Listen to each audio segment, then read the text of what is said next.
Good afternoon, ladies and gentlemen. It is Thursday. Let me pause that there. Thursday. It's January the 21st, 2021. It's another Technical Alpha podcast. Hope you guys are ready to go. I'm not, because I forgot to post the Patreon again. That's back to back now. That's becoming a problem, but that's okay. I'll do that in the midst of asking Jeff very pointed questions here momentarily. It's No Tech Health Podcast. Got another great show lined up for you for today. I hope you're ready to go. Talk about video games and television. It's actually more like streaming services now. It's not really TV, but everyone just calls it TV anyway. And everything in between. Mr. Black. Yeah. Got a very important question for you. How was your week? Having already known the answer partially to this, but still, how was your week? It's been a long week. It's been, you ever have a week where week just flies by? This is one of those weeks bad. Like I said this yesterday, I was like, tomorrow's Thursday. I feel like I just did the podcast 2 days ago. Yeah. So, yeah, that's pretty much where I'm at. Losing track of days. Haven't been able to stream virtually any this week, like 2 shorter streams so far, I think. I've been dealing with stuff at the triplex. We were, for those that aren't following the series there on my YouTube channel or on social media, we were coming towards the end of the renovations. And I think it was last Saturday or Sunday. I don't know. Saturday night. We had some heavy winds and rain, and the combination of both made it so that there was a leak. Let me get Technical Alpha chat up here. There was a leak coming from the 3rd floor. Not a small one either, judging by the pool on the floor. It was a fair amount of water. So it ended up leaking pretty good, and then seeped down into the 2nd unit, then seeped down into the 1st unit because water falls. Takes the path of least resistance. Yeah. So fortunately, in the beginning, I was like, oh, there's not that much damage. I got luxury vinyl plank for a reason. It's water resistant. You'd have to dump buckets and buckets of water and have it sit there for days on end before it actually does anything. So floors were perfectly fine.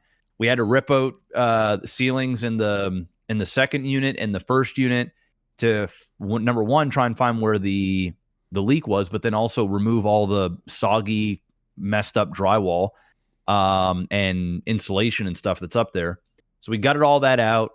Still couldn't find out where the leak was. We figured it was coming from the wall of the front of the building by the window. So we removed the heaters and then started smashing the wall behind the heaters underneath the window and put our hand in back there, and it was just soaked. It was completely soaked. So we're like, oh, okay, here, this is our problem. So we open up the window, we pull or the wall, we pull some stuff out, and it's for one, this wasn't the first time it leaked because there was rotted wood. There was down in the first year or the first. No, it wasn't really any mold. It really wasn't. The pictures, it looked like it was. Maybe it's just like it's just wet. It's just like wet.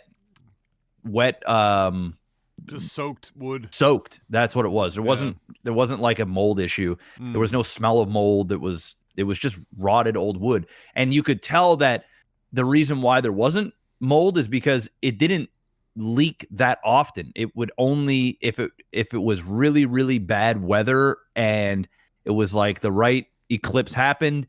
And the way the wind was blowing, it got in. So anyway, we're like, shit. Obviously, we were grateful that this happened before tenants moved in. So there's a saving grace there. So I ended up calling up several window people. Here's the other problem. I don't know if anybody else is in construction right now or anything, but getting people to like work right now and get something done quickly is damn near impossible because number one, here there's so much shit going up. Everybody's busy as fuck. I mean, like super busy. It's like it's so hard to find people to just drop things at a dime and get stuff done. Not only that, when you're ordering stuff because of COVID, like everything's on back order. Like I went to IKEA looking for medicine cabinets and the shit's on back order. Like it's hard to get things. So made some calls. One guy actually in my real estate group that I'm part of, he said, yeah, me and my dad will come out and check it out. We might be able to help you out. So he comes out and him and his old man are there and they're looking at it and they're like, yeah, at face value, it underneath where the window is, they didn't caulk it correctly. And all they did was like stuff insulation in there. And then like when water was coming in, it would just soak through the insulation and go like into the house. If by caulking correctly, do you mean caulking it all? Exactly. Caulking it all. Yeah. It gets worse though. It gets worse. So the guy's like, we're on the top floor. It's a huge window. And the shitty thing about it is the window doesn't open and close because you're on the top level and it's a safety hazard to like have a 6 foot 5 foot pane of glass that opens. People would just fall out or whatever, right? So it's one of those windows that are screwed in. You just can't open it. So which makes it harder to remove and put back in. So like you need scaffolding because usually what they would do is they'd take the window out from the inside and put it bring it in and then put it back on. They don't even need to be on the outside. So he's like, if you don't want to do that, which is going to be really expensive, also you could order a new window, but if you do that, you don't just buy these size. You have to get them custom made, and you're looking at months at this point. And then on top of that is also if you went with a smaller window, you'd have to completely reframe and restructure the entire front of the house. And the windows are really big on the floors. You'd almost have to change all the windows to make the house look normal because it would just look so weird because it's the windows is part of the design of the house. Like it's a big focal point. Oh, if you have one window that's different from like the rest of the windows on the same side of the house, it looks fucking weird. Yeah. So anyway, he's like, here's your option. Here's your other option. You put a Band-Aid on it. So essentially you have somebody come, which won't be me and my dad because his dad was older and he's like, we got to get on scaffolding. It's a heavy window. We got to remove stuff and we're busy. So what you would have to do is get a crew up there, remove the trim around the window, caulk everything in there to all hell, seal it, caulk it, flash tape it, all this other stuff. And then do the same from the inside. And then the water wouldn't enter the house. Now, that'll be good for 3 or 4 years, and you're going to have to do it again, or at that point decide, like, okay, I'm going to change the windows out or do this correctly. So I was like, well, shit, I need to get this window fixed. So, I'm going to have to go with the Band-Aid route just so that I can, get people in here and start generating money. Because I can't wait months here. It's going to cost thousands and thousands of dollars if I wait any longer. So he's like, yeah, so you have to call somebody. So anyway, call up a guy. He comes in the next day to come and do it. He's like, yeah, I can get this done, X amount of money. It'll take us, half a day. We'll be in and out. So he comes, which was yesterday, and he goes on the inside and he looks at it and he goes, we got a problem. I'm like, what do you mean we got a problem? I was like, I know we got a problem. There's no vapor barrier. Yeah. He's like, and he goes outside and then he takes off a piece of siding and he goes, what do you think the problem is here? And my dad goes, vapor barrier. There's no paper. There's nothing. It's siding and then foam and then house, like inside the house. Like that's That was the whole front of the house. So he goes, dude, I'm sorry to break it to you, but I don't even feel comfortable with me fixing your window because guess what? Water is going to get in your house. You have nothing there and there's cracks like in the siding and stuff. So like when water is hitting the siding, and then he went and took a piece of styrofoam. Siding isn't inherently waterproof. It's not. It's just a deterrent. Like, it's just like it's the first stage of stopping shit. So so I go okay, fuck. Who puts up even a DIY has to look at that and go. So listen, listen. It gets deeper. Goes deeper. Okay. It goes deeper. So he's like, dude, I'm sorry to break it to you, man, but like, if we just tape up this window, you're gonna leak everywhere else. Like, this ain't it, right? So we look on other parts of the house, right? And it seems as though, like from what we pulled and stuff, it's the front of the house. And here's the reason why it's the front of the house. So as we start taking off siding, they realized that they had leaks. Oh, no. So what these idiots did is, I think personally, they just covered shit up to basically just sell the house, or knowing that like, hey, I'm not gonna dump a bunch of money in this. We're just gonna cover up whatever this is. So what they did is they ended up like, dude, I'm telling you, I have pictures. I'm gonna put up a YouTube video pretty soon. And I'll text you. Fuck. I'll text you photos, bro. Fuck. Even the plywood that like, so how it would normally go is you'd have from, if we're going from the outside in, I do believe it's siding. Yeah. Then you've got like a water barrier. You can change the order of the next two layers depending on how the rest of the wall unit is built. Yeah. On the other side. Yeah. So, and then you've got styrofoam. And then that styrofoam is like taped as well. Yeah. And then you've got plywood. So like you've got a bunch of layers, right? So the plywood, because there was nothing blocking water, dude. When it rained and there was holes like in the siding, water was just hitting the fuck out of the styrofoam, and then seeping. Like the styrofoam basically acts like a sponge, and it soaks the whole water. That's we started taking styrofoam out. Is a sponge. We started taking out styrofoam, and like it had heft. Because it was like cold and it was like freezing because it was wet, right? A bunch of the plywood and stuff like rotted out because like much water was hitting it.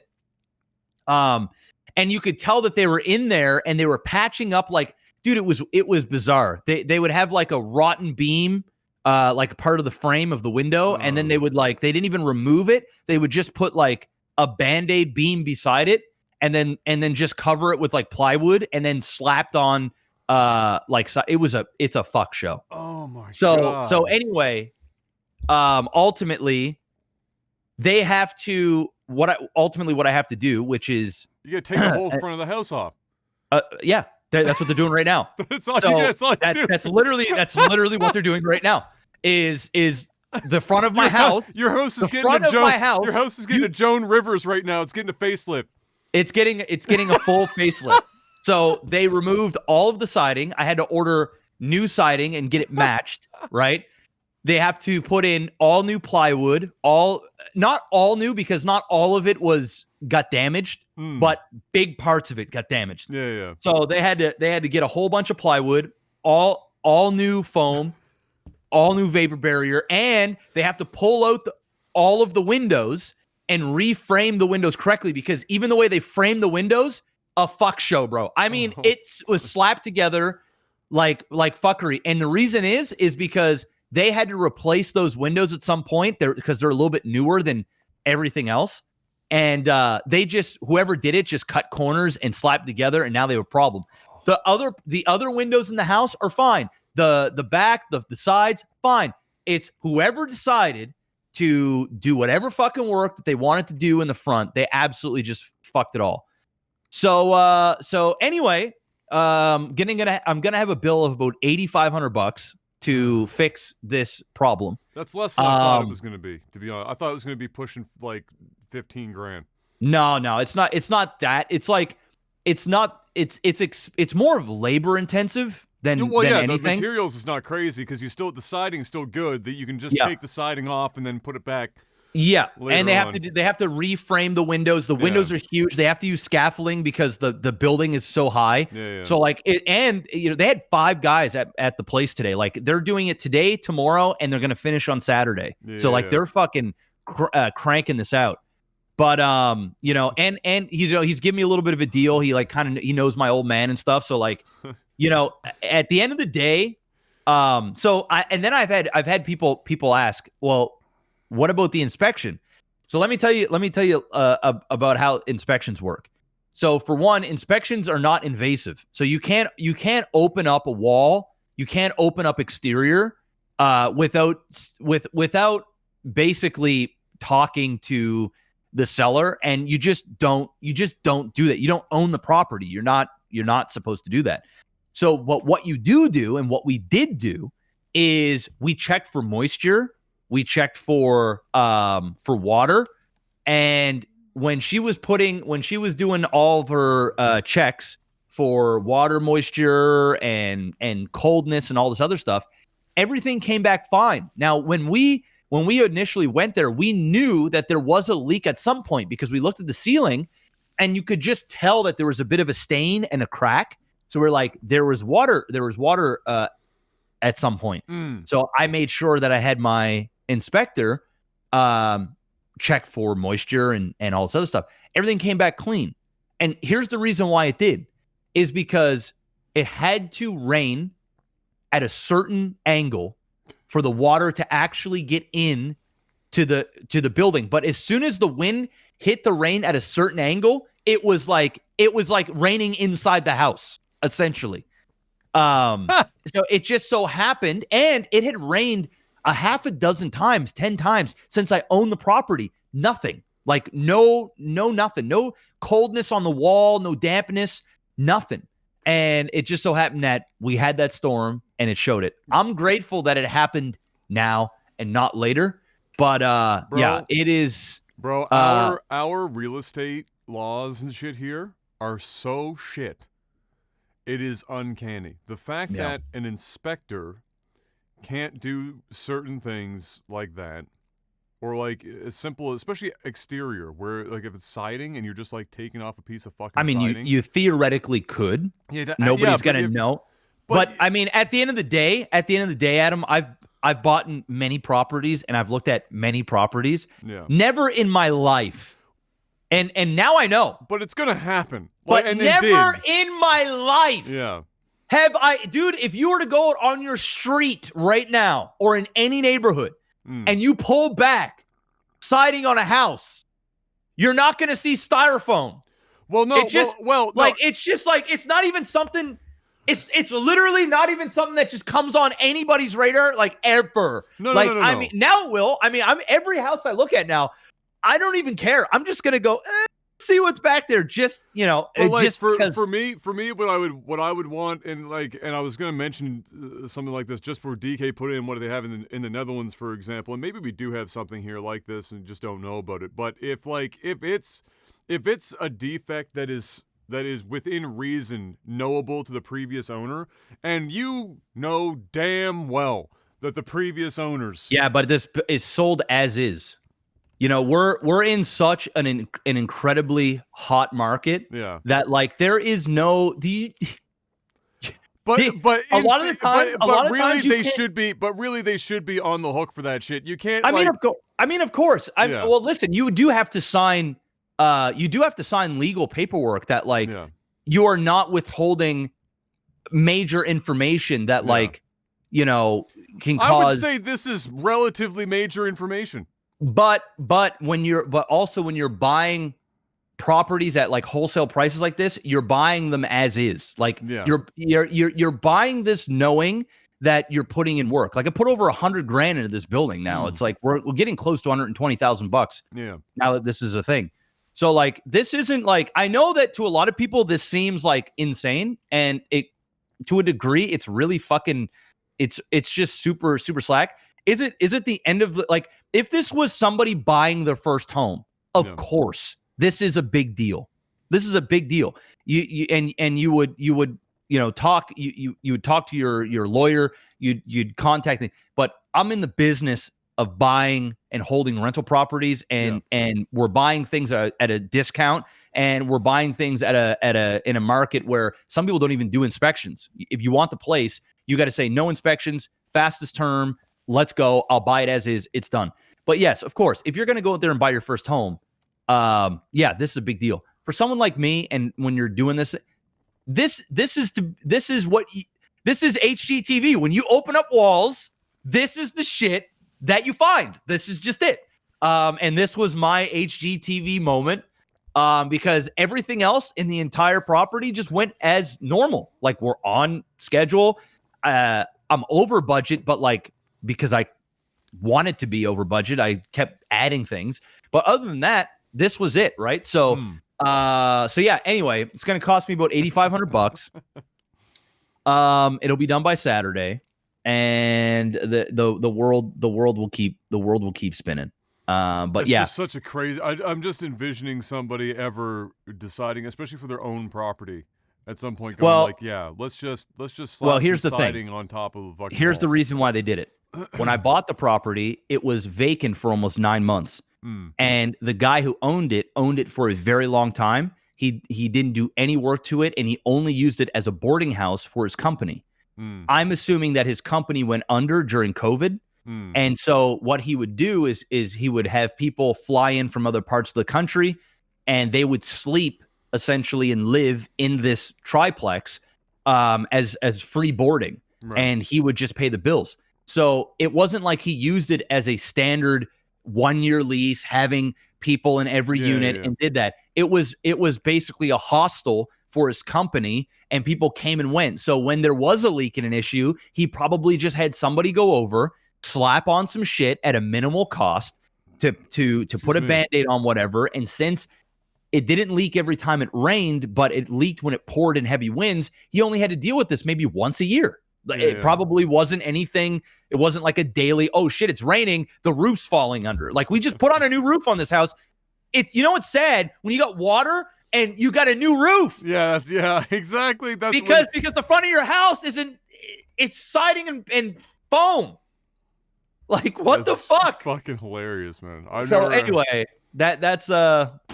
That's how my week's been going, and because of that, I spent the last 48 hours stressed out, trying to keep everything moving because I need to have people in this place mid next month. So, everything else is going as planned. Power company came in, put a couple new poles in, and they're going to run the lines on February 1st. Then we have the code inspection for the electrical work on the 3rd, and then it should be done. We're literally like 1 week out. Dad and I now got to patch the ceilings and a wall. Painters are coming back late next week. Check the foundation. We're not going to have a last minute foundation. Foundation's actually good. Foundation's actually good. So that's good. So there it is. So that's how my week's been going, bro. Mine's a lot shorter. I don't even remember what happened in the last 7 days. I'm gonna just be honest. When I said it felt like I did the podcast 2 days ago, I mean it felt like I did the podcast 2 days ago. I don't remember what I've done. I know I streamed briefly a few times, and obviously was, taking M to and from work in the mornings, but I did some light website stuff. That's the design is basically done until Nikki and I discuss any other features that might need to be there for launch. Otherwise, that's done, so that's over. And that's it. I played Morrowind the other day for like 10 hours or some shit because I've got my new gaming PC build that I'll be doing hopefully this weekend. I was hoping to try and like knock out some more Morrowind in the hopes that maybe before the new PC stuff got here that I'd be mostly done, because I'm a little concerned that when I move everything over to the new PC, even though I backed up all the mods and all the stuff for Morrowind, that it's just not going to work when it's installed on the new computer. But we'll hope for the best, because I thought maybe I'd be able to get it done, but as it turns out, don't think so. I mean, I could play all day tomorrow and probably not be done with the main quest tomorrow, so I'll probably just have to live with it and back everything up and hope the fuck that I can make all the moving parts work for Morrowind on the new PC. But otherwise, yeah, that was the only other big news this week, was I have a new PC. There you go. I haven't built it yet. I've got parts sitting here, and the cooler is going to be here tomorrow. But the PC that we're on currently, and if anything happens during this podcast, this is why. So this PC's been dying now for, well, it's been a long time. It's actually been like dying now for like 9 months, and I just keep putting it off and putting it off and putting it off. It's got to the point now where I'm actually like, all right, this is going to die during the podcast sometime, and it's going to be a pain in my ass, and there's nothing else I can do to it. I've done everything I can. I need to build some shit, but also the problem was that you couldn't buy parts if you wanted to right now because they don't exist. They're fucking like sold out everywhere, and a pain in the ass to find. So miraculously, one night last week, I think it was Friday of last week, maybe Saturday, I can't remember. I was just online, and I was doing like every now and then, I didn't even have like a time. I'd just like sit down and be like typing in the various parts that I was hoping to pick up, see if anything's back in stock. I found a 5600X and the motherboard that I wanted on a site that's a company in Ontario, like just like a privately owned shop or something, not a national brand or anything like that. And I think they were in Guelph or some shit. And they had one of each. And they were, I'm not even fucking with you, the only 5600X and the only motherboard, this motherboard, in the country that night. The only other place that you could get it, there was a 5800X, three 5800Xs in another shop in Canada Computers in Ontario at one location, but you couldn't order them online. You had to pick them up in store, and nowhere else had anything. And as for the motherboard, it was literally the only one I could find on any online retailer anywhere, and they had both. So I hopped on it, and the way that they had it, and the reason why they had it, is that they spent the extra money to literally direct ship from a supplier in Asia these two parts, and so they were actually selling for like, I think it was like $50 and $80 more than MSRP, and I was like, fuck it, don't care. Who cares? Just take it. Give me my shit, and then the rest of it, you get easily. It's really right now, it's the processors and graphics cards that are like fucking impossible. Everything else is relatively easy, more expensive than it should be, but relatively easy. So I got a new case, the processor, new RAM, and then I can take my graphics card, my power supply and shit out of my current PC and slap it all together. That shit costs a fortune, bro. Oh, it ain't cheap. A fortune. The computer parts are so fucking expensive right now, it's stupid as hell. And I really wanted to wait it out. But this computer is not going to let me, and so I have to fucking bite the bullet, and it is what it is. But I'm excited. We'll build that. You know what the craziest thing is? The random anecdote before we move on to the game news here is that the 5600X, which is like the lower mid-end processor in this lineup from AMD, is apparently like the GOAT StarCraft 2 processor. So, who is it? Up a Tree Zelda, I think, on Twitter, which I can't remember the actual like StarCraft name at this point, but off the top of my head because I'm vapor locking. But he just got his 5600X, and he had on like medium preset or some shit. He had like a minimum of 100, like the lowest he saw was 155 frames in a fully maxed out fight in StarCraft, where the map was completely juiced. Both sides were fucking bringing everything they had, and normally it brings any processor to its fucking knees because it's a single-threaded game But what they did with this processor is apparently like it's the GOAT. It's the 155 frames. So you could theoretically finally get high frame rate StarCraft 2. The dream. 10 years after the release of the game. The dream. Not that I'm going to be making use of that, but I just, it was an interesting anecdote because StarCraft 2 has been impossible to fucking to play at high frame rates for a long time. Enough of that. It's time to talk about we better get into it, man, because I got to go over to that place. Yeah, that was again tonight. Your week, your how was your week segment was a little longer than usual. It was long. Yeah, because I'm not going over there. Tomorrow's my birthday. I'm not going over there. That's I'm true. Just chilling. That's true. You got the big. This is the 34. 34. Ah. Ah. I know. You know what's weird though? To me, 34 sounds better than 33. It does. For some reason. It does. It doesn't make any sense, but 34 sounds younger than 33, and I don't know why. So relish that one small thing. Video game news. So the fighting game community has come together to produce a code of conduct, like a community-wide code of conduct to help ease the burden on individual tournament organizers when putting various guidelines in place. So the fighting game community is obviously, amongst all the esports communities, likely, I don't even know if it's debatable, the most grassroots-based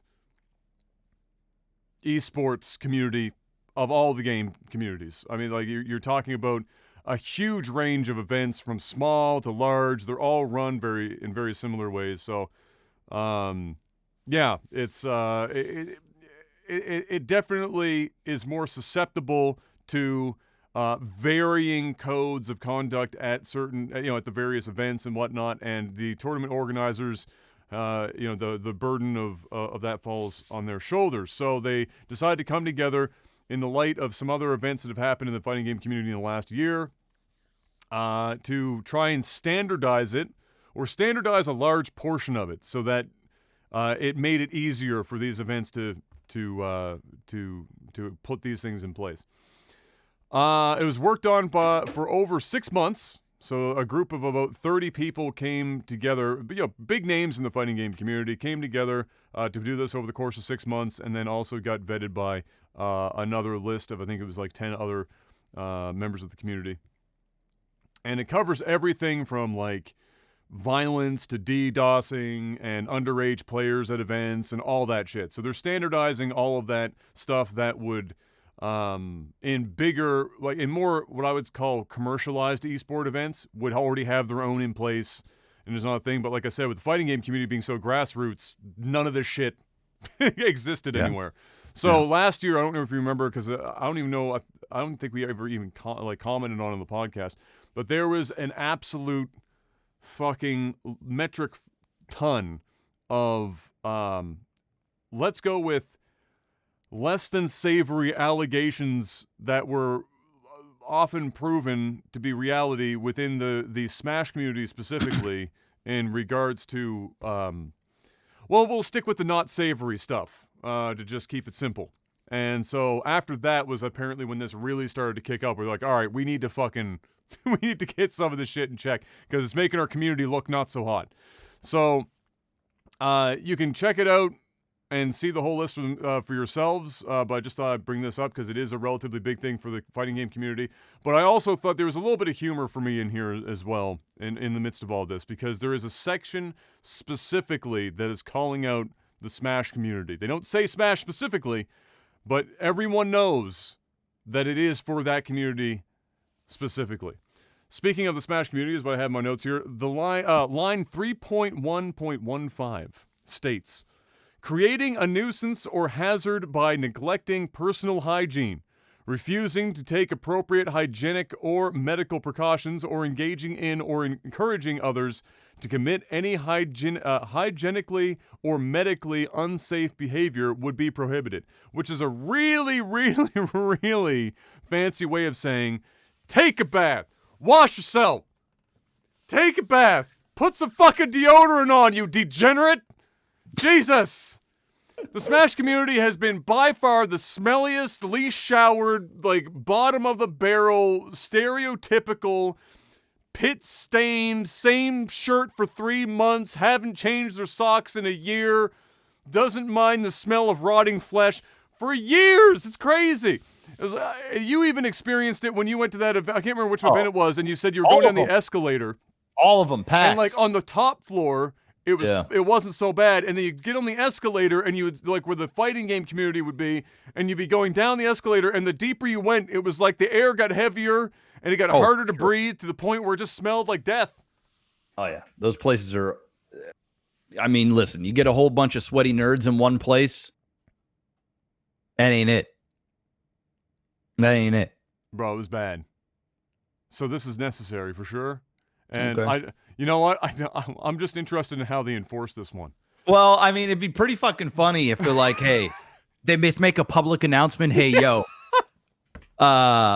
Smash Master 2287 1994 just got disqualified and banned from this area because he stinks and refuses to shower. I mean, fuck, that's humiliating.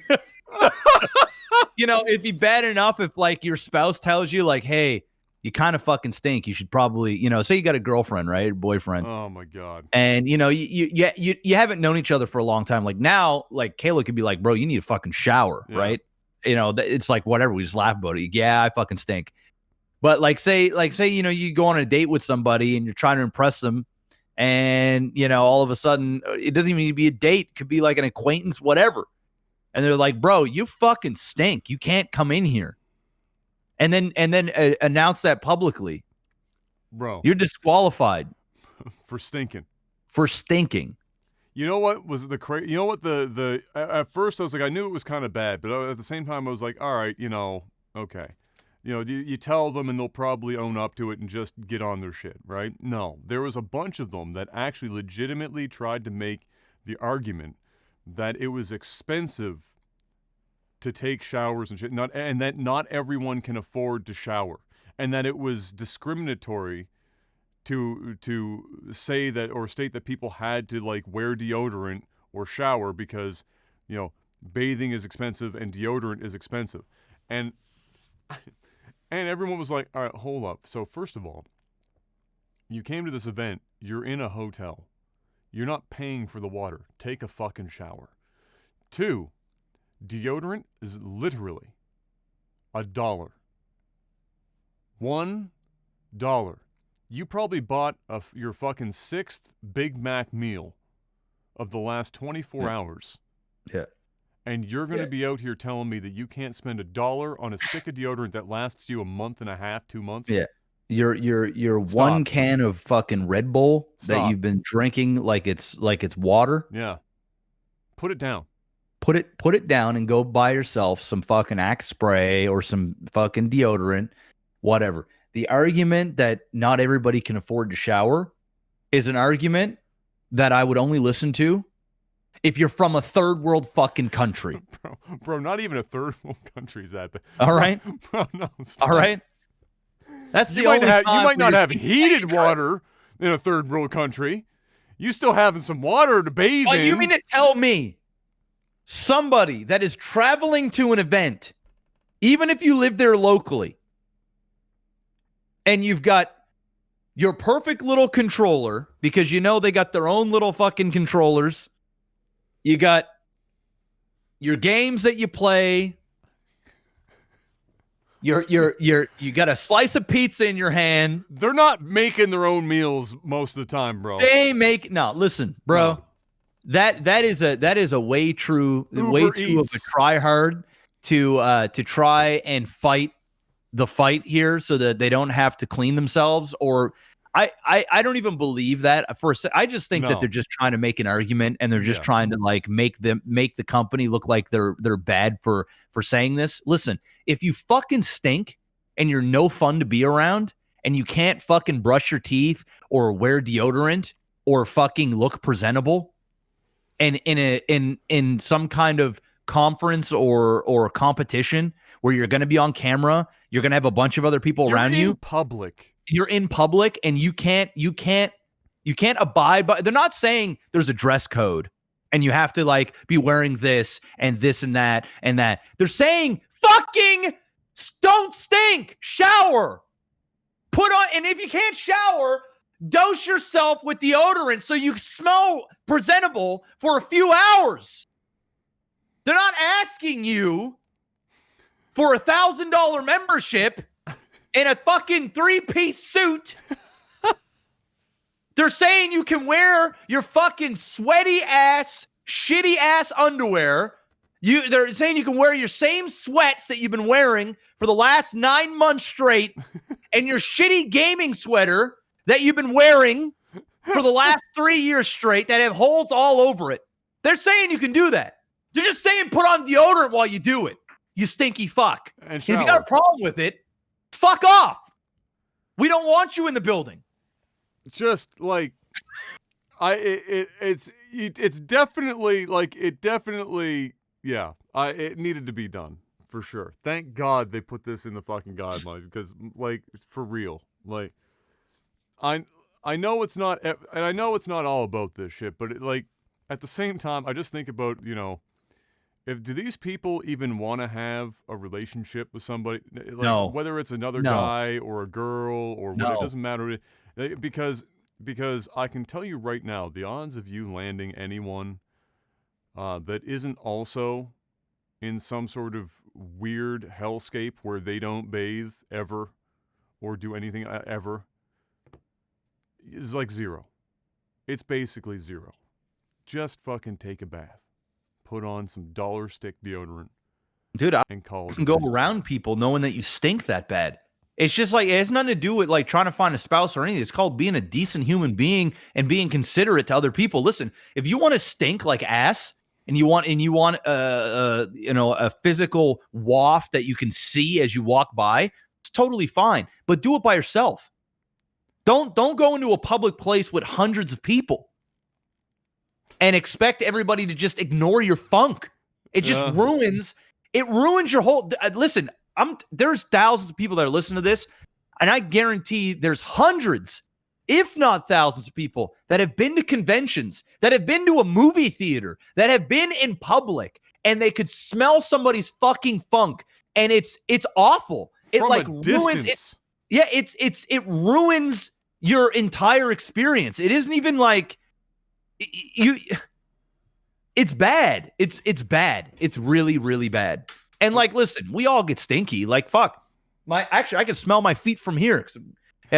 My shoes are all like, so my socks are like, they stink every time I put these certain shoes on that I go to the workplace with. And I can smell myself. But I'm by myself.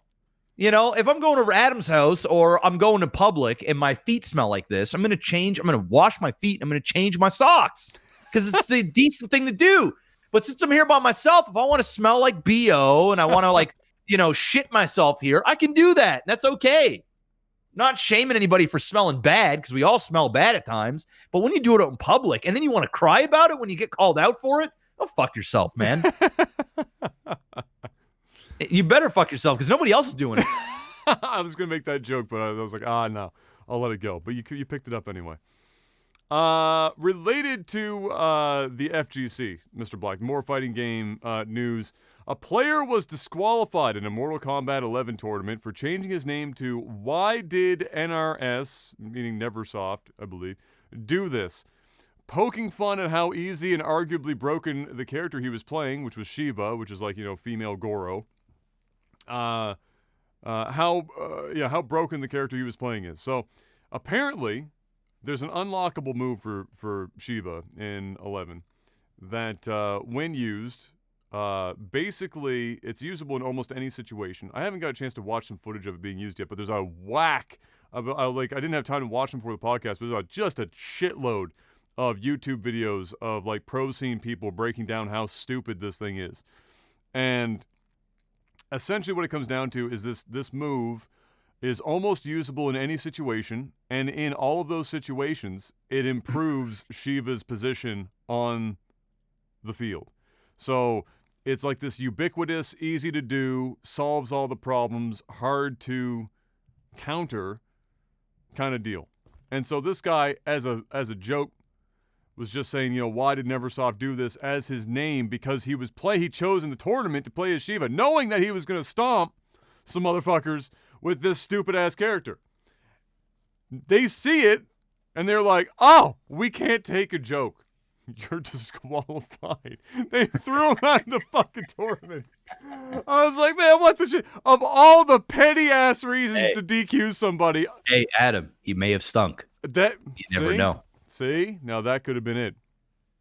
Oh, NetherRealm. Sorry, not Neversoft. Well, that's another old school name in my head. My apologies. Neversoft. Or NetherRealm. My apologies. Yeah. But yeah, so that was it. So I haven't personally seen it, but apparently, yeah, that's what it's all about. Very silly fucking reason to ban somebody from a tournament or disqualify them. But people can't take a joke. It's not even like he put anything crazy in the name. It wasn't like it was like a racial slur or like some other shit in there. It is literally just a meme for the character that he's playing that in the fucking tournament. It just seems so silly. Next up, CDProjekt Red. Jeff, how many times can you get punched in the nuts before you start saying, you know what? I need to stop getting punched in the nuts? Once? Well, unfortunately for CDProjekt Red, it's been like, I don't know, 17, 18 times now. And we're going to add to that pile of nut punching. Where we've discovered this week, it just keeps, every week, just new shit keeps coming up to the surface for CDProjekt Red. Jason Schreier, who's now, of course, at Bloomberg doing his thing, had talked to 20 current and previous employees of CDProjekt Red and interviewed them to discuss, this whole process of the development for 2077 and getting their comments on it.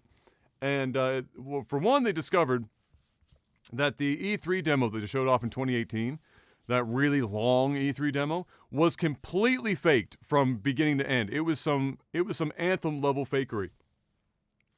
So it wasn't even like it was like a vertical slice or like a work in progress or whatever. Like, they literally faked the entire fucking demo in 2018.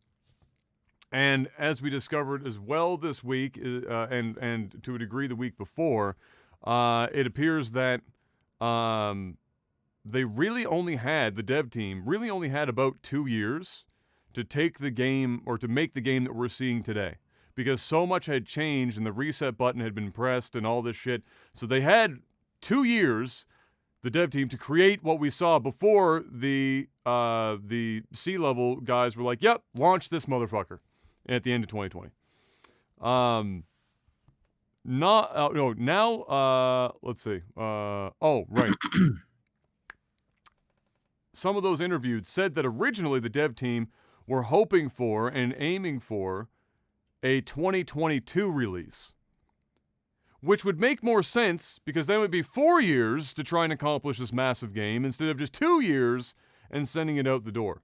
So the problem is, of course, is that management gave a release date way too early, as we saw. It got delayed multiple times. It was still 2 years early when it released here last December, and now it's getting just shredded. So, I feel for the developers because it's obvious, given what I've played anyway, that if they did all of this in 2 years, if they had 2 more years, would have been a wildly better experience. Not just from a bug standpoint, but like the actual game itself would have been substantially better than it is now.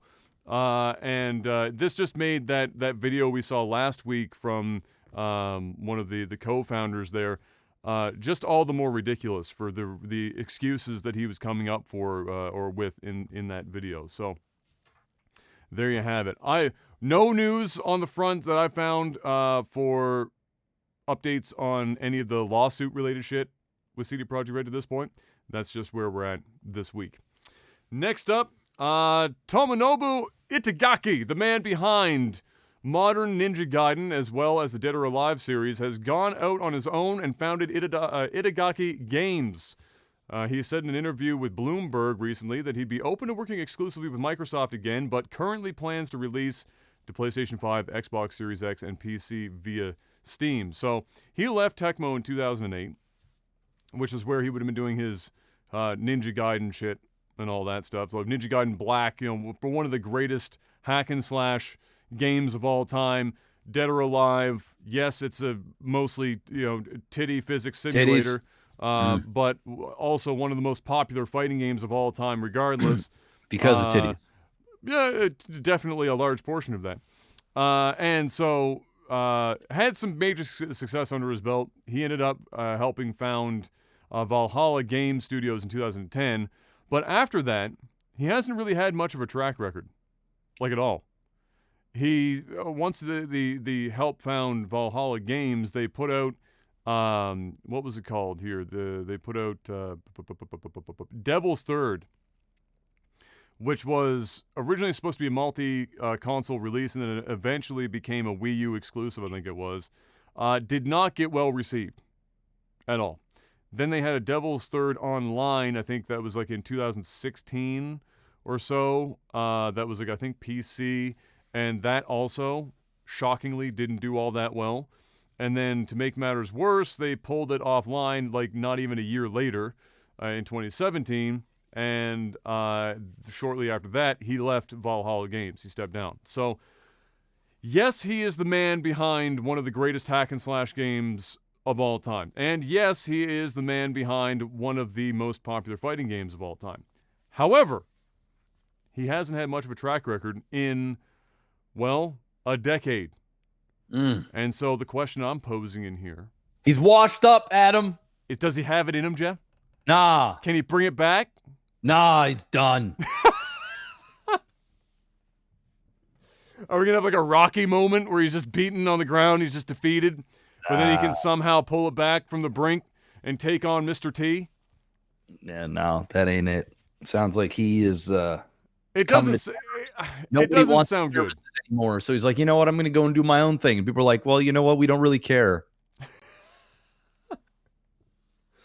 It definitely seems like the odds of him producing anything particularly spectacular, pretty slim. Yeah. You can't really go 10 years outside of something producing anything that's considered good and then likely produce. The only way that happens is if for some reason, unknown reason at Valhalla, despite being a co-founder, he was creatively restricted and didn't get to do what he really wanted to envision, and maybe that that vision that he had would have been better than what they produced. Now, he's got his own studio. It's even named after him, for fuck's sake. It's literally his last name. And so if they are, if he goes out and makes a game now and it turns out to be not so hot, well, he's got nobody to blame. So this is his moment. His moment to have a comeback. We'll have to find out. We'll have to wait and see how that all pans out. But he did express interest in working exclusively with Xbox again. He did go through a long period of that, almost a decade of it, I think, back in the day, and he said he enjoyed that, so he'd be down for it again if Microsoft was interested, which just sounds like he's a little desperate to get people out there buying his shit. But you never know. We'll see. Next up, what do we got here? The New York Times. The New York Times decided to run their mouth a little bit this week, Mr. Black, and write an article that is as coded in what the fuck as I could come up with, where the New York Times were like, hey, the children, Mr. Black, the kids, the youths, they're spending too much time playing the video games in 2020 and 2021. Just too much time.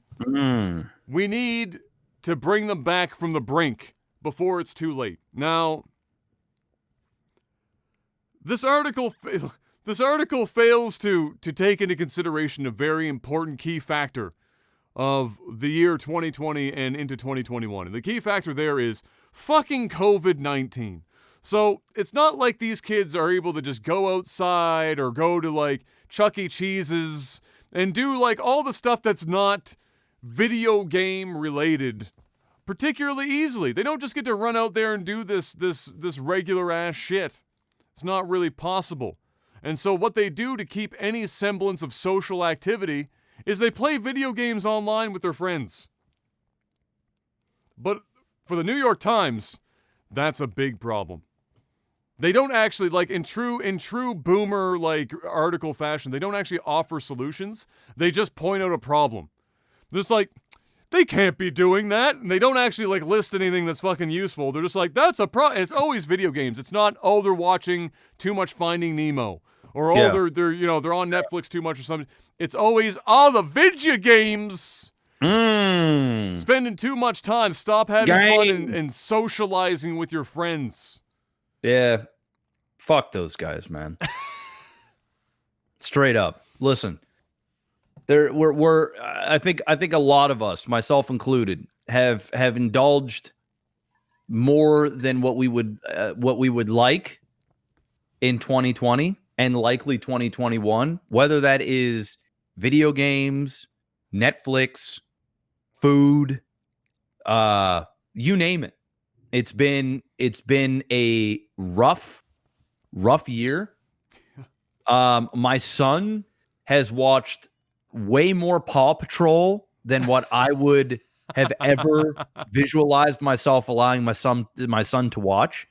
But also, we are in a pandemic, which means, yes, we should still inherently watch how much our children are playing video games or watching TV or how much cheese I'm eating before I go to bed. But the reality is, we're in a pandemic, and we're coping the best we can. It's just really that simple. The last thing I need in my life right now is somebody smacking the chip bag out of my hand when I'm snacking and watching Netflix at the end of a long day before I go to bed. The last thing I need to do right now is snatch the controller away from my son and say, no, go outside and get fresh air with your friends you can't be near. So pretend.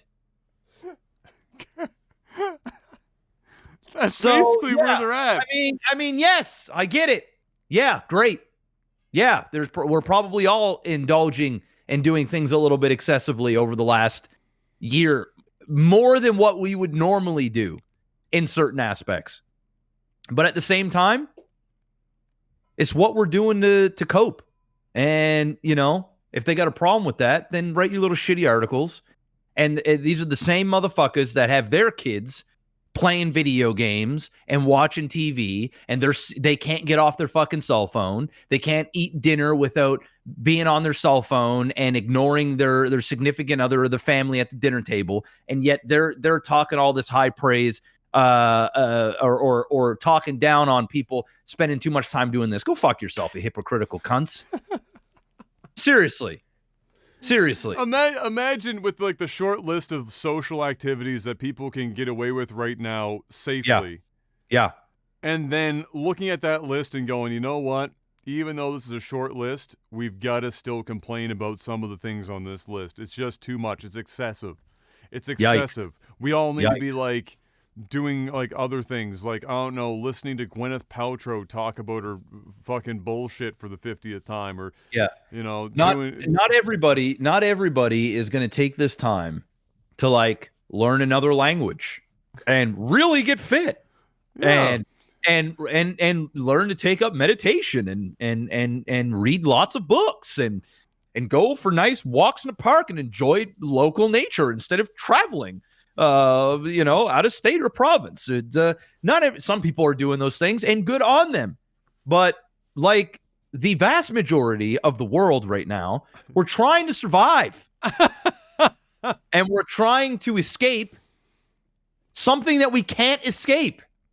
Literally. Yeah. You're reminded of this the moment you step foot outside. Everybody's wearing a mask. Everybody. There's lineups everywhere. Everybody's spaced apart. My son can't have, my wife can't have her girlfriend's children come over and have play dates because they go to daycare. So what else do you do? I mean, holy fuck. There's only so much you can do. So yeah, there might be an extra couple hours of television or a couple hours of video games in a run of a day. Some days it might be an extra 5 hours.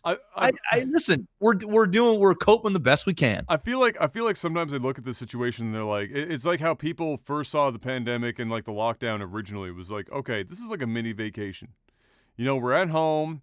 We don't have to go anywhere. We just do whatever whatever. Okay, let's take this time, like you were saying, like making a joke of, but it's like serious. A lot of people were like, I'm going to learn another language. I'm going to read more books. I'm going to learn how to cook. I'm going to, use this time efficiently and effectively, and better myself in the process. If you, there are some people that can get away with that shit. That takes an enormous degree of mental toughness in the middle of one of these fucking, like a pandemic or some shit, because eventually you get worn down. You're hearing about it all the time. There's always a low level of anxiety in the background of having it yourself or passing it to somebody else. Or if it's somebody in your family that gets it. Or like what's going to happen if that happens and how are we going to handle that shit, et cetera, et cetera. This is low level anxiety constantly in the background, and that just wears you the fuck out over time. People are like, man, why am I napping more? Why am I so tired all the time? I haven't actually done it. What is going on? And the answer is you're mentally exhausted. You might not be like upfront readily recognizing that you're stressing or being anxious about this whole situation because you've learned to like fucking push that shit to the back of your mind while you're functionally doing what you need to, like functionally working. But we're basically all functional alcoholics, except we replace the alcoholism with crippling anxiety, and that's what you're getting right now. You got a bunch of people that are doing their job, whether it's at home or in the office, or they're taking care of their kids, or they're doing both of those things, and they're still like running the ship at home, and they still have to go for groceries and whatnot, which takes 1,000 times longer than it used to, because like you were saying, there's lineups, there's fucking like everything else, there's just restrictions everywhere, and just so like there's no part of everyday life that's normal or not restricted or lengthened.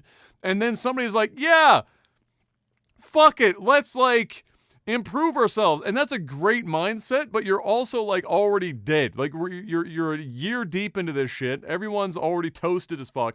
You hear a lot less about people like, I'm going to learn a new language. I'm going to, read more books. I'm going to lose a bunch of weight. I'm going to listen. If you can do those things, fuck yeah, man. Go and do them. Like, good on you. Shit. A short list of people that I know that have gotten away with that. The reality is, man, if people weren't doing these good things before a pandemic, it's harder to want to get those good things. Now, there are some people that like need to hit rock bottom and like really fucking go and be absolutely fed up with their situation before they say, all right, you know what?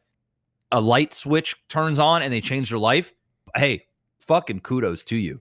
But man, writing an article about something like this, people playing too many video games, it just comes off like another pandering. Video games are bad. Video games are the problem for everything. And you know what? Fuck these guys, man. Seriously. I like they've been singing this tune for years and years and years. And while we're all out here getting rich off video games, these motherfuckers are trying to get rich from clickbaits and all this other stuff, trying to hammer down on video games. If anything, in my opinion, my biased opinion, video games have done magnitudes more good than bad over the last, decade. Just in terms of opportunity, giving people an outlet to socialize, and it can become like anything. If you spend too much time in the world of Warcraft or you spend too much time in Fortnite, it can fuck your life up pretty bad. If you like any other addiction, you spend too much time at the strip club, you're gonna be fucked. You spend too much time, smoking weed all the time, that shit's gonna fuck you up. But if you're smoking weed and it's just something you enjoy, it calms you down or it makes you feel better or whatever, weed does more good than it does bad. It's the same thing with video games. It's all about, you got some uneducated asshole that is grabbing a topic and shining a light on the negative side of it, but not shining any light on the positive side of it. And that's what we're getting here. And we're getting it in the middle of a pandemic, where you literally, when you're locked up in your house, that's what you do. You entertain yourself. You play video games. You watch TV. Is anybody complaining about like Netflix's numbers? Is anybody like, what's next? Oh, people are spending way too much time on Amazon, buying things on Amazon, and they're not going out and shopping anymore. You know what I mean? Like, what else do you want people to do in a pandemic? Seriously. People are spending too much time reading books as a form of escapism. Yeah. Okay. Next up on Niantic has won a lawsuit against, so Niantic's the company behind Pokemon Go, amongst other things, has won a lawsuit against Global Plus Plus that nets them $5 million after it was discovered that Global Plus Plus basically used copies of Niantic's code for Pokemon Go, Ingress, and Harry Potter Wizards Unite, which is all basically the same game with a different paint job done by Niantic. But they pretty much copied it exactly and then made hacked versions of them, and then, as if that wasn't enough illegal activity, decided to sell them. On top of that, under the names that were so well hidden as PokeGo++, Ingress++, and Potter++. These versions allowed users to do all sorts of stuff that aren't allowed in the main game, such as changing GPS locations, auto-walking, etc. So, they basically copied the code, hacked the fuck out of it, then sold it under almost identical names to people so that they could do all sorts of stuff that you can't do in the official version of the game. And so they got slapped around for that. Now they owe them $5 million, and we'll see if that results in that company completely folding or just popping up somewhere else. But all the same, that's fucking nuts to me. Some people are so blatantly fucking they're so brazen. It doesn't surprise me. So brazen, just like, we could copy the game, whatever. But we're gonna copy the code, and we're gonna give it like the same name, and we're gonna even hook it into basically the same fucking service, and have people do this shit for real. Fuck, man, that's crazy. Ninja Theory, the team behind Hellblade, showed off some of the tech behind Project Mara, which is their upcoming horror game of sorts that aims to be true to life as possible. And the results, as I have in my notes here, pretty wild. We're gonna watch. It's about 4 minutes of this, of them showing their tech that they're developing for this game, and the shit is fucking impressive. I'm not gonna lie. So we're gonna take a little sneak peek at that. You guys are gonna see the starting screen for a moment as I get this set up. There we go, and then we've got. Oh, wait a minute. No, that's not what I wanted to do. That. All right. Wait, why the fuck is Jess? Wait, how did that happen? How in the shit did that happen? There we go. That was a little weird. All right. Okay, you ready? Yep. All right, in 3, 2, 1, go.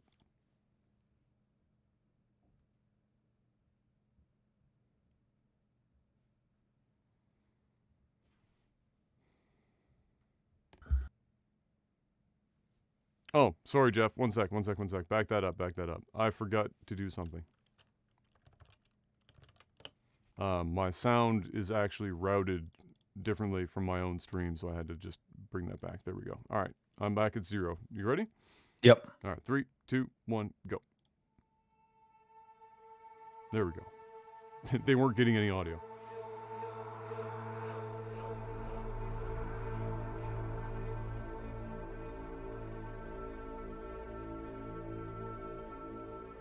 I want to talk a little bit about the art process behind Mara.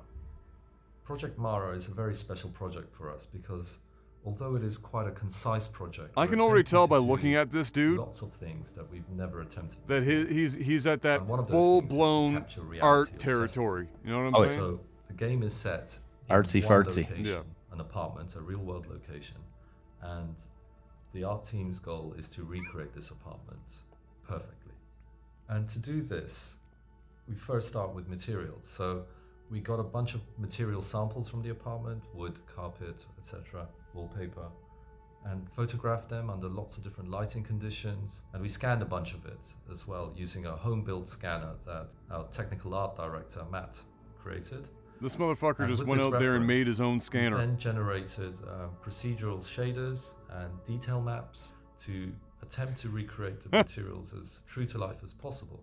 But a funny thing happens when you get that close to a material. You know, when you get as close as a human eye can possibly see. Things that seem flat from afar become 3D. You start to see details, you start to see edges, edge wear, you see lint, you see dirt, you see all kinds of stuff that is 3D geometry. So materials for us are no longer simply flat things. They're things that blend between shaders and 3D geometry. So developing these shaders has been a long and arduous process that took our artists several months. But in the end, we got pretty damn good results in terms of recreating these materials true to life. These guys took Enhance to a whole new fucking level.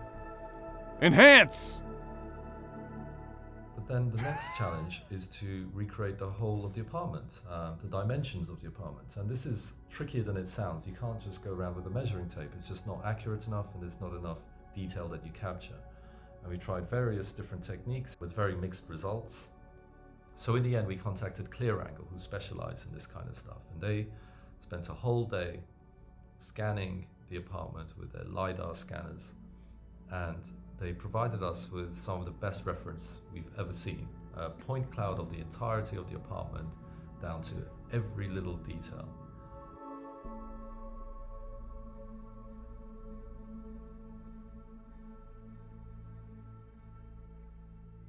So with this reference in hand, the challenge for the artist is to create. Yeah, they what use we fucking achieved on a LiDAR for microscale this shit, with which is these just materials, nuts. but across the whole apartment, and there's no way you can do this by hand. It has to be procedurally generated. So all of our environment artists dived into procedural tools and Houdini in particular, and started to build and develop their own tools with simple interfaces so that we could scale these materials and features across the whole of the apartment. So there's this kind of a shift going on within Ninja Theory in the way we. This game is gonna fucking look Artists are not nutty. there to just create an object. They're there to create systems that can create that object and infinite variations of that object. But more So it's an importantly, entirely different they're approach building that tools that are gonna make like other is laying a games foundation also for fucking super all nutty. of our projects across the studio and all of our future projects. Look at this shit. Camera on the left, game on the right. Fuck. Fuck. We're aiming for an experience that feels real, that doesn't feel like a game and it doesn't feel like a movie, but something altogether different.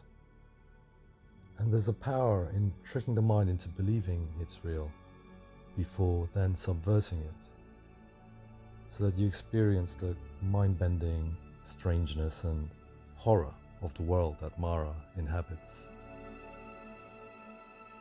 Like they're already really good at the psychological shit, and how the Hellblade saga was and it is one of the prettiest series that exists in video games right now. But that's them putting together their new tech for Project Mara, which is like a horror game of sorts, like a psychological horror game. And that was super impressive. So I don't know. I mean, you would hope that this tech gets out to other people as well, but the level of detail there is crazy. And when you're doing a horror game, like obviously people want to see high detail shit, photorealism in a lot of different environments, but you know, that level of detail outside of something like an apartment would be so graphically intensive that I don't even know how you fucking do it. But within an apartment, like they're doing, where they're basically recreating an apartment, you can get away with that because it's a relatively small space. And for horror games, the more realistic your environment looks, the easier it is to fuck somebody's head up when you start playing around with what's going on. So I'm very intrigued now. I mean, anything they were going to make, I was going to be, keeping tabs on anyway. But this is a very impressive series of tools that they're building out here to make for a hyper realistic environment. I mean, when you start putting lint on the fucking ground, procedurally generated lint, that's another fucking realm of weird, man. Like you're playing that shit on like your 4K TV. It's gonna be like looking through a fucking window into like just another part of a house. It's gonna be pretty nuts. So yeah, well, I'll continue to keep tabs on that. And see anything else comes out of it that's interesting to watch. But I thought that was a very interesting watch. It's not very often that we see more than just like, oh, here's the new Unreal Engine, and here's the new fucking like whatever, the id Tech and all this other shit. It's like they're making their own. The moment I saw the video and I saw that their dude made his own scanner in his apartment, I was like, all right, I'm in. You son of a bitch. I'm in. You're making your own scanner. It's fucking nuts. So yeah, we'll I'll keep tabs on that. And if anything else interesting pops up, then we'll go from there. But that's it for that, which now means it's time for Mr. Black. It's time to sell out a little bit. You got anything for me this Patreon. week? Well, I'll go a little lighter. I went hard last week. I went hard in the paint last week. You went very hard in the paint last week. Elgato products last week, so Yeah. we're gonna go easy this week. Patreon.com/lagtv. Head on over there, throw money at the screen, keep the podcast going. Big thank you everybody that is still supporting the podcast after all these years. So head on over there and do your thing. Obviously, we got Elgato. If you guys don't already have a Stream Deck, you all got to get one. They also got the Wave products, which are the USB microphones. What else do they have? They've got their key lights, so they've got lighting. They've got now ring lights as well. So if you want to hook your cell phone up and use that as a webcam, a camera, with proper lighting to take photos, videos, streaming, you name it. The ring light is a great option. Key light is great if you're using green screens. What else do they have? What other hot products? They got capture cards. For those that do have the new consoles, you can go and pick yourself up a 4K capture card. You don't even need a new console for that, but you can go pick one up if you don't want. You covered with HDR. Yeah, you got HDR 60 frame. If you don't want to go that crazy, you can get the 1080p one. They have that as well, which is still useful for virtually everything. Definitely go check out Elgato. Link is in the description. And also we got NordVPN. If you guys don't already have a VPN service, what are you waiting for? It's 2021. Stay safe, stay anonymous, whether you're at home, you're out using public Wi-Fis. It's so easy. One click of a button, whether you're on your cell phone, your desktop, you can use an extension, desktop app, smart TV, you name it. They've got an app for it. NordVPN, use the promo code OTT and get 68% off a 2-year subscription. And I do believe they're giving away a bonus month now that the Christmas one deal is over. Yes. So they still have a good deal going on. And if you guys want to watch different regions of Netflix, since we are spending more time watching TV these days, if you want to watch different regions of television, or if you want to watch region block content, whether you're on a website, YouTube, Twitter, you can bypass all that with a click of a button. It even works for people in China as well. Not a lot of VPN services work there, but NordVPN does. And when you buy a subscription, you're supporting the stream. You're supporting the podcast. So head on over there. If you're ever in the market for a VPN, think NordVPN first, and head on over to nordvpn.com/OTT and use that promo code. That's it. Marvelous. So now it's time to move on to tech support, movies and TV. Matt Damon, Mr. Black, is apparently going to be in Thor 4. Matt Damon going to be in Thor 4 and has landed in Australia to start his quarantine period before filming. That's the latest on that. Cool. Matt Damon, one of those guys that that I know personally sat back and went, how in the fuck has Matt Damon not been involved in a superhero movie before? I think Christian Bale is the main villain in that movie. Really? I think Why so. Not? Fuck it. Maybe I'm wrong. Yeah, he is. He's the main villain. He is Gore the God Butcher. So yeah. Yeah, so Matt Damon was theoretically, I think he had a cameo or some shit in one of the earlier Thors where he was playing Thor, I think, or some shit in a play, a Broadway-ish type thing or whatever. So he's technically there. And listen to that list: Matt Damon, Natalie Portman, Christian Bale, Chris Hemsworth, Chris Pratt, and then all the rest of them. Damn, that's actually pretty deep. Yeah, that's a major list. Yeah, I'm in. I'm sold. I'm sold. Next up, you know what else I'm sold on, Jeff? Anytime it's available. Nicolas Cage. Boy. No more Anytime Nicolas it's Cage. available, Nicolas Cage. Give me some Nicolas Cage. I'm going to preface this. We're going to watch a trailer here if you haven't seen it. Have you seen this trailer yet? No, I have not. Fantastic. So get that paused and ready to go. So, just as a side note here for Nicolas Cage, I already knew about the fact that he was originally singled out to possibly play Superman back in the day. But you know what I didn't know, Mr. Black? And this will blow your fucking mind if you didn't know this shit. All right? He was also front runner or offered first, before other people, these roles. Buckle up for this list. Willy Wonka. Aragorn from Lord of the fucking Rings. No. Neo. I knew that. Fucking But Neo. he wasn't the front runner. No, but he Will was Smith. offered. Will Smith was the front runner. Yeah.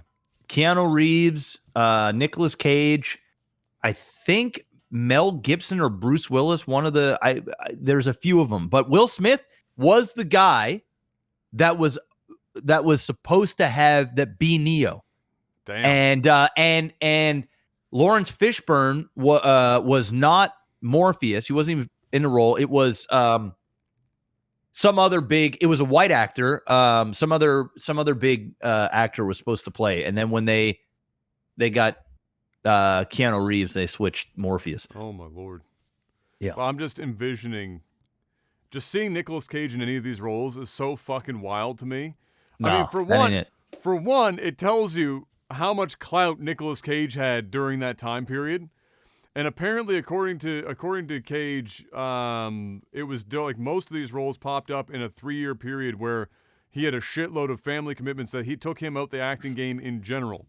And so he was turning down a fair amount of roles. But he did say that he was happy that, especially for Lord of the Rings and The Matrix, he singled out, that he didn't go for or win those roles out because he doesn't watch any of the movies that he's in.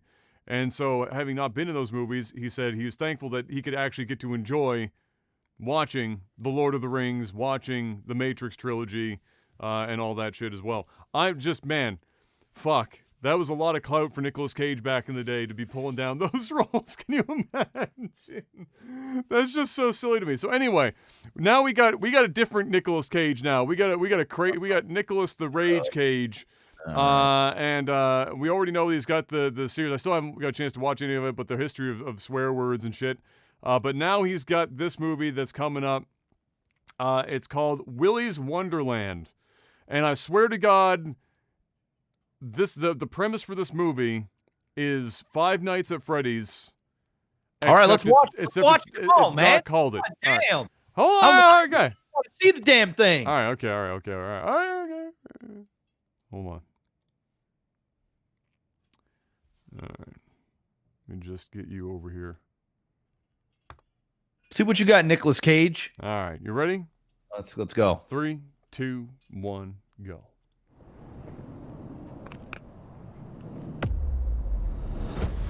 Sour about that flat. Oh boy. This is already Nicolas Cage written all over it. Look at it. Welcome to Willy's Wonderland. Spend the night cleaning Willy's Wonderland, and I will pay to have your car fixed. Deal? You are officially on staff. Let's get the hell out of here. I can't stand to hear a grown man scream. This place has a dark history. I know the bullshit story they told you. It's a lie. You're here to be a human sacrifice. Have you been listening to a word I've been saying? I love Nicolas I'm gonna die Cage in so here, much. but you won't listen to me.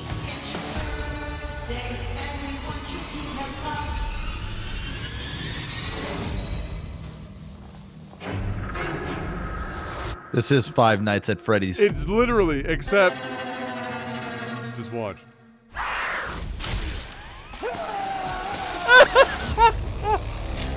The machines got out. God. Nobody is safe. Big. Hold on, Evan. We're going to Willy's. He's not trapped in here with them. They're trapped in here with him.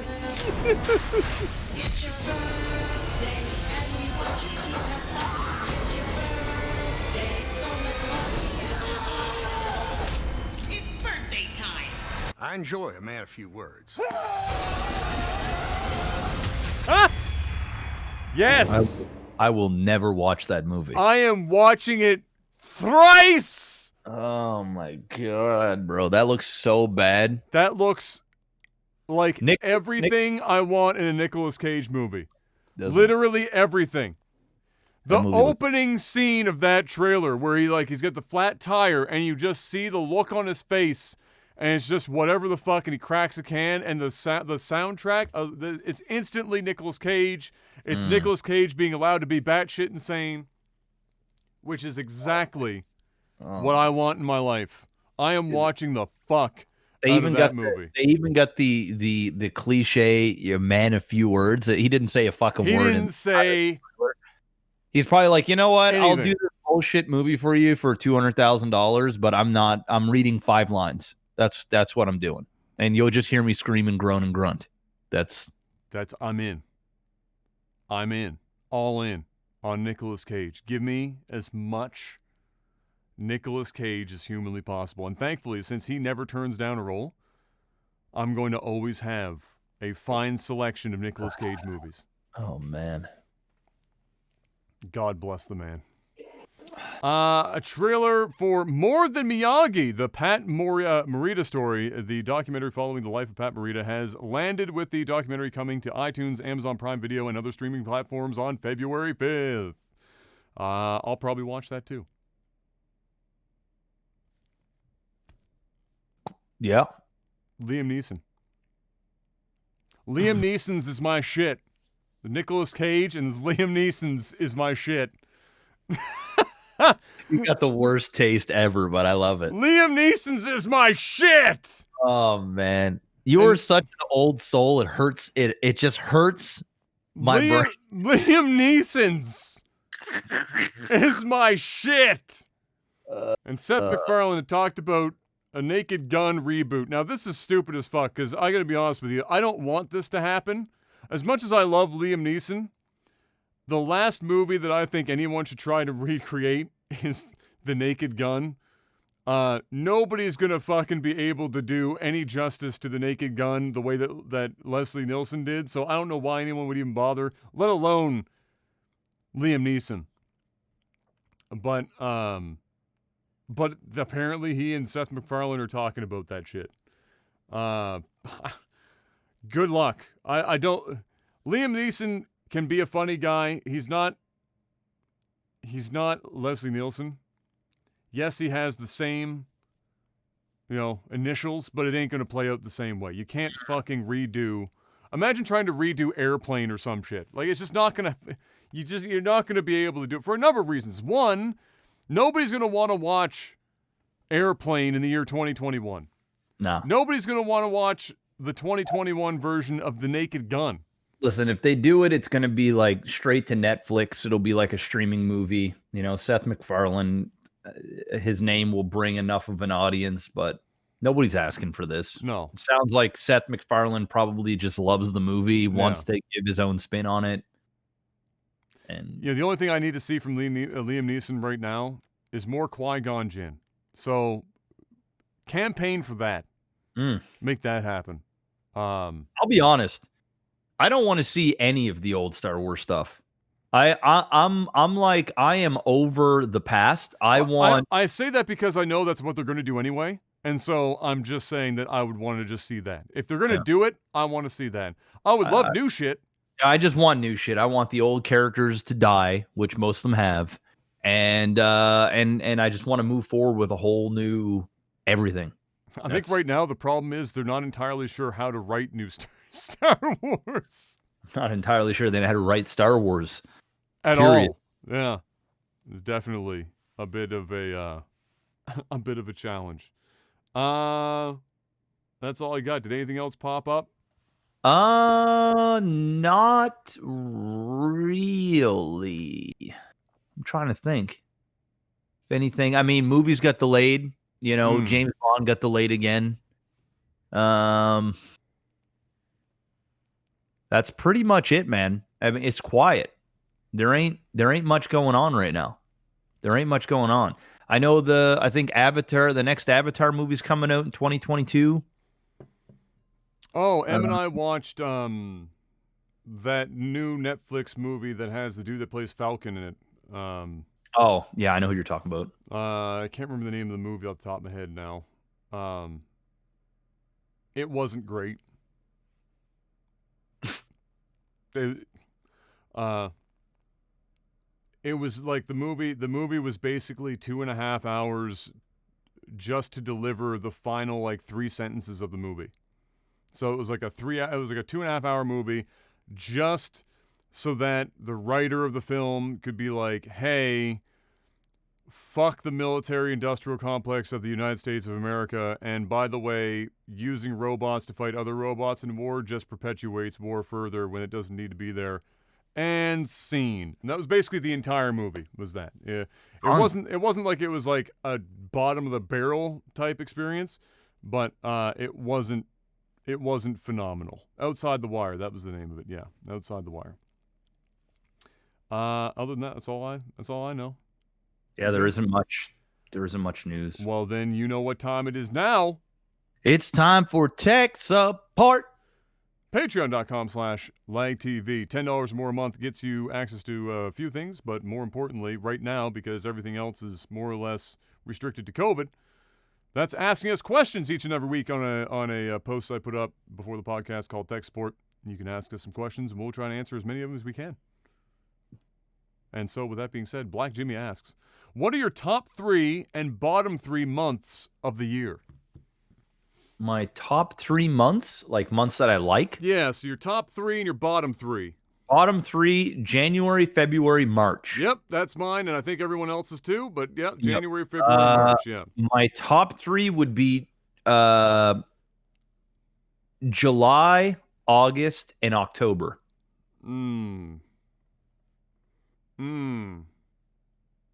Yeah,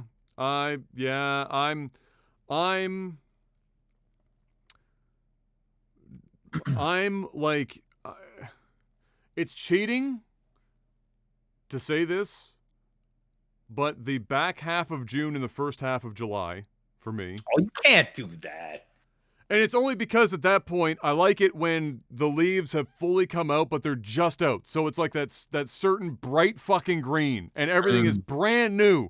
It feels so fucking fresh. You walk outside, and it feels like just smell the freshness. You can smell how fresh it is, and it's that specific period here right now in this version of climate change anyway, is the back half of June and the front half of July. But if I had to choose between the two, I'd go July because overall July is nicer weather, less rain than June.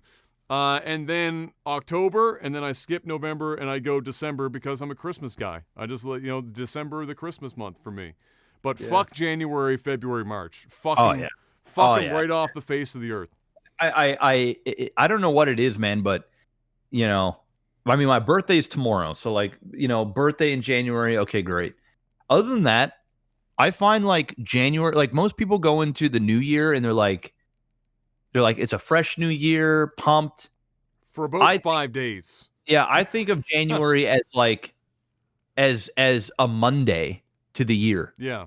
Does that make sense? Yeah.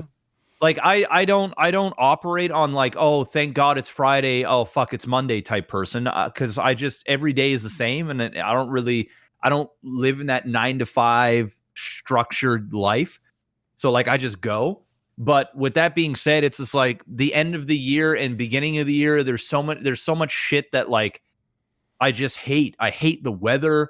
I hate having to prepare taxes and paperwork, and then usually have like a high point at December, like in terms of revenue, and you're just coming right off the high, and then boom, January hits, and it's just like it's the bottom of the barrel. It's like then you got to just like work your way back up into some kind of normalcy that doesn't feel like you're take 10 steps back.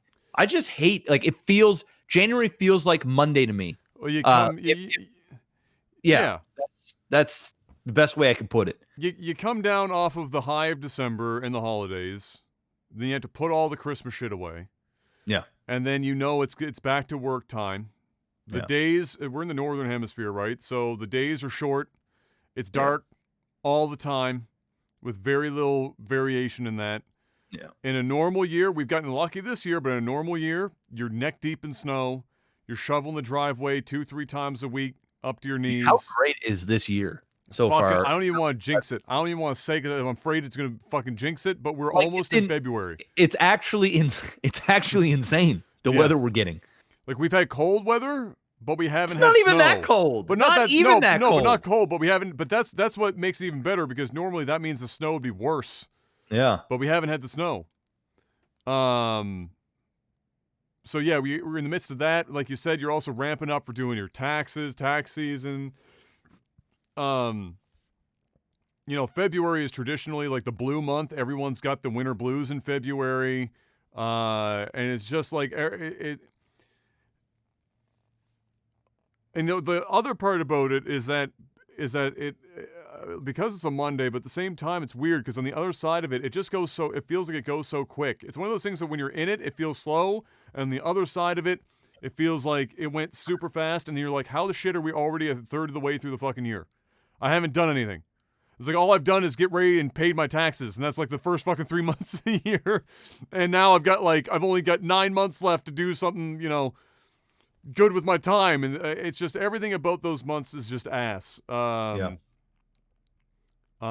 So yeah, definitely that's the split for sure. Forlorn Egoist says or asks, it's a Canada exclusive. What are some things found only in Canada that you feel the rest of the world is missing out on? You know, candy bars or whatever, television shows, national parks, retailers, etc. That's really hard because it's hard to know what is and isn't at this point. The world is so fucking... Poutine. I mean, you can get that other places, but that's like I mean, you can, but it's not really. I mean, you could get any type of food here, really. But I think Smarties is also not an American thing. If I'm not mistaken, it might not be. I could be wrong. Ketchup chips rarely make their way into the States. Ketchup chips are fire.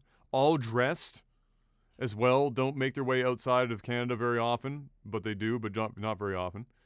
So yeah, it says it's not that Nestle won't sell Smarties in the US, it's that they can't. If you ask for Smarties in the States, you'll get a tablet of candies more similar to what is known as Rockets. Yeah, Rockets. That's because there's already Smarties company in America, which is known for that. Yeah. Huh. Yeah. So like, yeah, Canadian. It's like Canadian Smarties. If you guys don't know what that is, it's basically M&Ms. Better than M&Ms. I like Smarties more than M&Ms personally. But it's the same thing. It's a candy coated. Yes, it's very similar. It tastes different, but it's basically M&Ms, but different chocolate, different candy coating, but the same idea. And then for us, like, Smarties in the States are Rockets here, which are like the little tablet. Ugh, I can't stand them. They're like almost powdery and like sugar, just dry. That ain't it, dog. But yeah, ketchup chips, all dressed chips. Oh yeah. Those two flavors of the goats. And so you know that Mr. Miyagi had both those when he was over here. Yeah. That shit's life changing. Can you get Miss Vicky's? Is Miss Vicky's a Canadian brand? I think you can get them in the States. Okay. Because the salt and malt vinegar, Miss Vicky's. They got another good one that Kayla picked up. It's like a jalapeno. It's like a jalapeno something, and it's delicious. It's delicious. We got bags. We got bags of Vicky's upstairs, bro. Thankfully, Costco has them now. Like you get like you get the jumbo bag. Yeah. I'm trying to think of like what else. Like if there's like stores and stuff. Not really. No. Most of our stores have just been bought out by American companies now. Straight up. Like literally. anything that we used to have, the government's just allowed American companies to come up here and buy them out. So you really like Tim Hortons? How about we fuck that over by having an American company just come buy it? And fuck it over. And literally shit all over it, and then fucking. McDonald's bought out their friggin' bean supplier, and so everyone was like, why does Tim Hortons coffee all of a sudden suck and McDonald's is fire? We're like, well, because McDonald's coffee is now Tim Hortons coffee that you had for the last 20 years, and now it's fucking flip. Yeah, so American companies, our government has let them come up here and buy out everything, so there's not really anything. I'll tell you straight up right now is that EB Games takes shits all over GameStop. Every time. And before the buyout, and still kind of to a degree after the buyout, because before the buyout where GameStop came up here and bought out EB Games, EB Games actually hired people that knew what the fuck they were talking about. They didn't just hire girls because they wanted to have like fucking neckbeard virgins come into the store. They didn't always try and force you to buy like fucking insurance policies, and they didn't used to take the discs out of the fucking case and like have them in behind the counter so like you'd get scratched discs because they took them out of the fucking retail box to not have the retail boxes on the shelf. Like anything that's bad that's now is basically because the American company came up and fucking bought us out and ran it into the ground. So, yeah, it used to be the GOAT, and now it's just Americanized. Yeah, I would say that's pretty good. Pretty good. The only company I was happy that I didn't mind getting bought out when Costco bought out Price Club, because it was basically the same thing.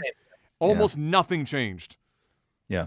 And it just became Costco. And so I do remember Price Club. That was a long time ago, man. Yeah, bro. Long time ago. Fucking a long time ago. Let's see. This is one of the weirdest questions, so I have to ask it because it's a weird question. Okay. Danish Devil asks, innie versus outie belly buttons. Which do you have, and which do you prefer to see on a woman? I'm an innie. I'm an innie, and I prefer an innie. I prefer an innie too, but I'm not going to discriminate somebody's belly. On the list of things that I'm going to prioritize, belly button might be last. I mean, that shit is it might come. When Kayla got pregnant and her belly gets big, it turns into an outie. Well, that happens for obvious reasons. Yeah. But yeah, no, I haven't really ever thought about that. I mean, I guess just like visually speaking, you know, it's kind of like somebody that's has foreskin, right? Somebody that's been circumcised. I mean, most people probably would prefer to see a circumcised penis because it's what you normally see. And so yeah, but at the end of the day, it doesn't really matter. I mean, I would think not, but who knows? The answer is no. Yeah. It's fucking weird. I like the law. There is a lengthy list of shit that is going to, on pretty much anyone's, wants in a person physically. Yeah. Belly button is that ain't fucking low on that list. Will Hawkins asks, what style of barbecue are your favorites? I'm literally any style of barbecue. I'm not going to sit here and say, dry rub versus wet, all that shit that the people like have wars about in the southern states. Fuck all that shit. I eat it all. You know why? Because it's all delicious. Give me all of it at once. Yeah. Dry next to the wet next to the dry, mix the shit up, make it like semi-moist. I don't fucking care. Give me all the barbecue. Yeah, I mean, I'm kind of with you on that too. Like barbecue for me is barbecue. I will say I do like the taste of a little hint of like charcoal, like almost like a charcoaly or like a wood kind of taste. But ultimately, bro, if somebody's like, hey, we're having a barbecue, listen, I'm in. Jorbach asks, what's missing from your wardrobe at the moment? New winter coat, dependable gloves. Coat. If you asked any of the women in my life, they'd say everything. Yeah. I'm still wearing the same. I got t-shirts I've been wearing for so long now, and like the armpits are like a different texture than the rest of the shirt. Doesn't matter how you wash them or what you fucking do, they're just so worn and fucked. Just everything needs to. Other than a selection of wintry and fall clothes that I bought only about a year and a half, 2 years ago, pretty much fucking everything. But I just don't care. I'm not. Just like belly buttons, the list of things that I'm going to spend money on, on myself, clothes. It's on a low list. Very fucking low. Yeah. On that list. Yeah. I probably spend, like, when I go and buy clothes or like a jacket or anything like that, I spend a lot. Yeah. But I don't do it often. You only need one good coat, Jeff. Like for like two in Canada, you need probably two because there's 2 seasons. I would say for a jacket, I would spend anywhere between $500 and $1,000, and then the jacket will last a decade, 7 years. You know what I mean? Like I still still have a jacket that I still wear.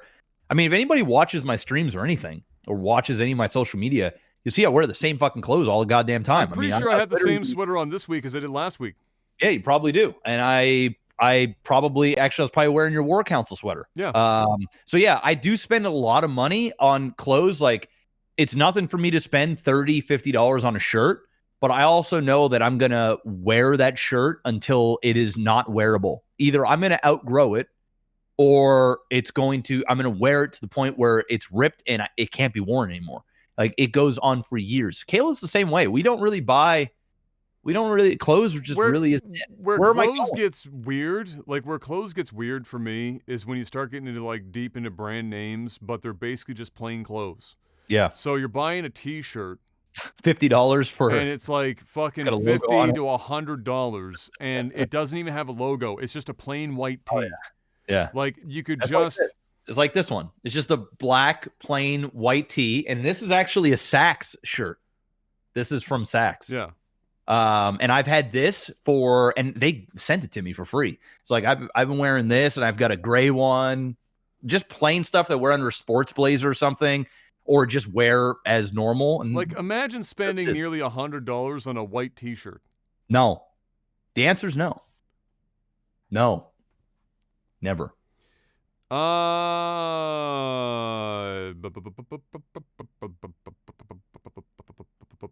What? Jorbach asks, if you were being forced to do a 24-hour live stream by a lunatic with a shovel, what game would you play?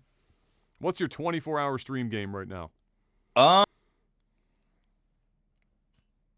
I don't think I could play any game for 24 hours. I'd have to switch up for sure. I mean, listen, if the shovel is metal, they're gonna fuck you up with that shovel. And he's saying, bro, you got to pick one game, and if not, I'm gonna fucking smash you in the face with the shovel repeatedly until you're not breathing. Then I would probably pick. Oh man, sweet mother of God. Oh man. Dude, I am gonna pick RuneScape. Because, and here's the reason. I wouldn't want to role play for 24 hours. It's too much. You have to be on too much. It's just no. I could do like 12, 15-hour role play session. 24, no. The reason why I pick RuneScape is because RuneScape has the ability for you to almost just zone out. Like, you could literally at one, like when I hit like hour 18, there's like a 3-hour period where I'm like a fucking zombie and I'm like barely breathing. Like, my heart rate has gone down to the point where you got to check to see if it's still there. I'm like half out of it. I'm just barely saying anything. And RuneScape is just one of those games that you just click a button every fucking 2 minutes and collect whatever you need to collect. And that's the show. Plus, with RuneScape is, if you've got like a goal in mind, 24 hours can go by very, very quickly, and it doesn't feel like 24 hours. So, because there's no really peaks and valleys with RuneScape, it's just, you know. I'd probably end up playing, for the similar reasons, it would either be Morrowind or No Man's Sky, for the same reasons. There's so much to do, and it's relatively brainless in either case, and so you can keep yourself occupied enough but not have to be on the whole time, and just easy. Both of them would pass time pretty well, but I don't think I could do 24 hours anymore. Bro, like, if I get bad sleep for 4 days, my heart rate is like fucking low. Yeah. I'm like, and it takes days to I'm old man now. It takes days to recover. My heart will skip beats and shit because it's like tired. It's like, just get on a treadmill, you lazy fuck. Why are you sitting in a chair? It's like, my body's just like decaying. 24 hours, I'd be dead. Yeah, I would be dead. I would stop. I'm just not in like shape to do it. I'm not in shape to do a lot of stuff right now, including sitting in a chair. Yeah, like, I'm turning 34 tomorrow. Yeah. I'll probably stream like 10 hours, and then like family's coming over. If this was me like 6 years ago, I'd do like 24 hours on my birthday and just fucking, go crazy. But honestly, man, like, and I'm not even just saying this to be funny. If I did 24 hours, like, I would have to seriously take precautions. Like, I would have to get up every so often, drink tons of water. Yeah. Like I would have to, like, I couldn't be sipping on this all night and not drinking water, eating every 3-4 hours and getting up and stretching, because honest to God, like, I would probably pass out. Yeah. Like, I'd probably physically pass out. And I'm not even saying that to be funny. Like, you know what? Okay, so this is what I learned from my doctor, right? When I went through all this thing, I had the Holter monitor on for 24 hours and shit. All that came back clear or whatever, but I was talking to her and she was like, all right, something you need to understand is that even if technically speaking you're relatively healthy, right? Like, if you get on a treadmill and you can, like, do what it's reasonable, you can walk uphill for 45 minutes, you can run for a mile, whatever the fuck. Is that if you're sitting all day, every day, and then the only other thing that you're doing is leaving your chair to go to bed and lay down instead of sitting, is that when you sit for long periods of time, even if it's only for an hour, or if worse, if it gets longer than that, and you're not doing anything that's physically active, and your heart only has to, like, beat slow to pump, because you're not doing anything, and you're sitting, your heart doesn't have to work. And then the moment you do something as simple as take a deep breath, and your heart has to now deal with that deep breath and pump that shit out, you will have heart skips. You will have all, because your heart hasn't had to do anything. It's literally sat still. Yeah, it's like you're sleeping almost. And barely, you're almost in a, she described it like you're almost at sleep state. You're completely relaxed. Like, if you were like watching a movie like Netflix and shit, and you're on a couch, it's similar. Like, you're getting ready to fall asleep. She says it's basically the same thing. Your heart rate is going to drop, and the moment you, like, stand up quick, all of a sudden you're, like, on the verge of passing out. Your heart doesn't know what the fuck to do because it's not doing anything. That's probably one of the biggest problems when you're streaming and shit, especially long hours, is that it's just not healthy. No. Like, it's just, like, I went here about 3 weeks with almost no heart events whatsoever, and I was feeling pretty good. And then I had that the period where I was, like, up with Nan, and I was sleeping 3-4 hours a night, and I was broken as fuck, and now I'm finally sleeping again, but I've been sitting in a chair and not doing any physical activity, and for like 3 weeks, and all of a sudden my heart's doing fucking weird shit and whatever the fuck, and it's not because anything's wrong, it's because we sit in a chair. So 24-hour stream? No, that ain't it. No, that ain't it. You don't gain anything from it at all. Like, it's just not worth it. I mean, if I was a young guy and I'm trying to, like, ride a hype wave or whatever, like, yeah, okay, there's time and place, but I'd rather just do a 12-hour stream with an 8-hour break and then get back in it for another 12-hour stream. Yes. Opposed to doing 24 hours, because even, like, the last 6 hours, like, you're just not entertaining unless you're one of these, like, Adderall kids that is just pumping Adderall, and you're also a kid. You're also a kid, or Adderall adults. I mean, listen, I don't, doing drugs is bad. It's not. then you got a whole nother issue where you're doing drugs to stay awake. Yeah. That ain't it, bro. There ain't enough G Fuel. There ain't enough Rockstar. There ain't enough Adderall that entices me enough to want to do a 24-hour live stream. It's not in my heart, my soul anymore. I did 16 hours a few days back, and it took me a day and a half to recover. Yeah, no. Like, 24 hours? Not gonna happen. Not gonna fucking happen. Just no chance. We're almost there.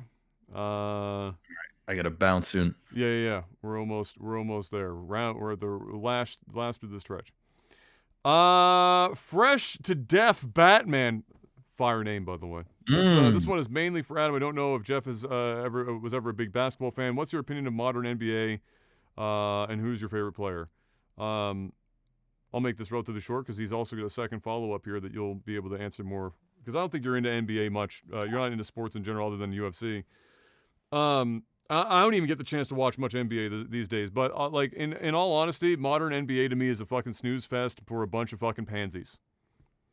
You got a bunch of kids leaving high school now, getting signed for like $50 million fucking dollars. They don't have to work for their money anymore. So when they get there, unless they're the killer fucking mentality of like a Kobe Bryant or like a LeBron James, where they wake up and they eat a bowl of fucking nails and they go, I'm going to be the greatest fucking basketball player to ever live. they have no incentive. There's nothing there. They've already made it. They get out of high school and they're multi-millionaires. There's nothing. And then you add to that the fact that referees will call a foul if you fart in a breeze strong enough. They'll be like, oh, you can't do that shit, bro. That's unacceptable. That's a foul. You can't play in the paint as easily anymore because of that. You can't defend anymore. You got to be like, you got to social distance like it's COVID. You be like fucking 400 feet back and you had your hands up like you're not touching anyone, and I'm just kind of here. And you know what that's allowed? It allowed Steph Curry, the greatest three-point shooter of all time, to come in and change the game of basketball, where the difference in shots at the 2-point mid-range from 2015 to 2020 went down by like 70%, to where it's now you're either getting underneath the net points or most of them beyond the arc three-point land. And it's because of what Steph Curry and the Warriors did with their team. And now everyone's just banging threes, step back threes. Oh, what's that? Where it's a long two? Let me just take one step back. Don't worry about defense. Nobody can touch me anyway. Bang a three. You got to the point where you got 7-foot-tall centers being trained to shoot three-pointers. That ain't basketball. I mean, it is right now, but it ain't fucking basketball. It's boring as shit to watch. So unless you've got athletic as fuck people like LeBron James, who can go and do the crazy shit still, it's just a snooze fest. Players are better than they've ever been at like any other sport. They're all genetic freak shows, getting the best doctors, best medical fucking people, best physiotherapists. They're all like, it's no wonder they have such longevity now in their careers, right? But, yeah. And as far as my favorite player right now, fuck, I don't know.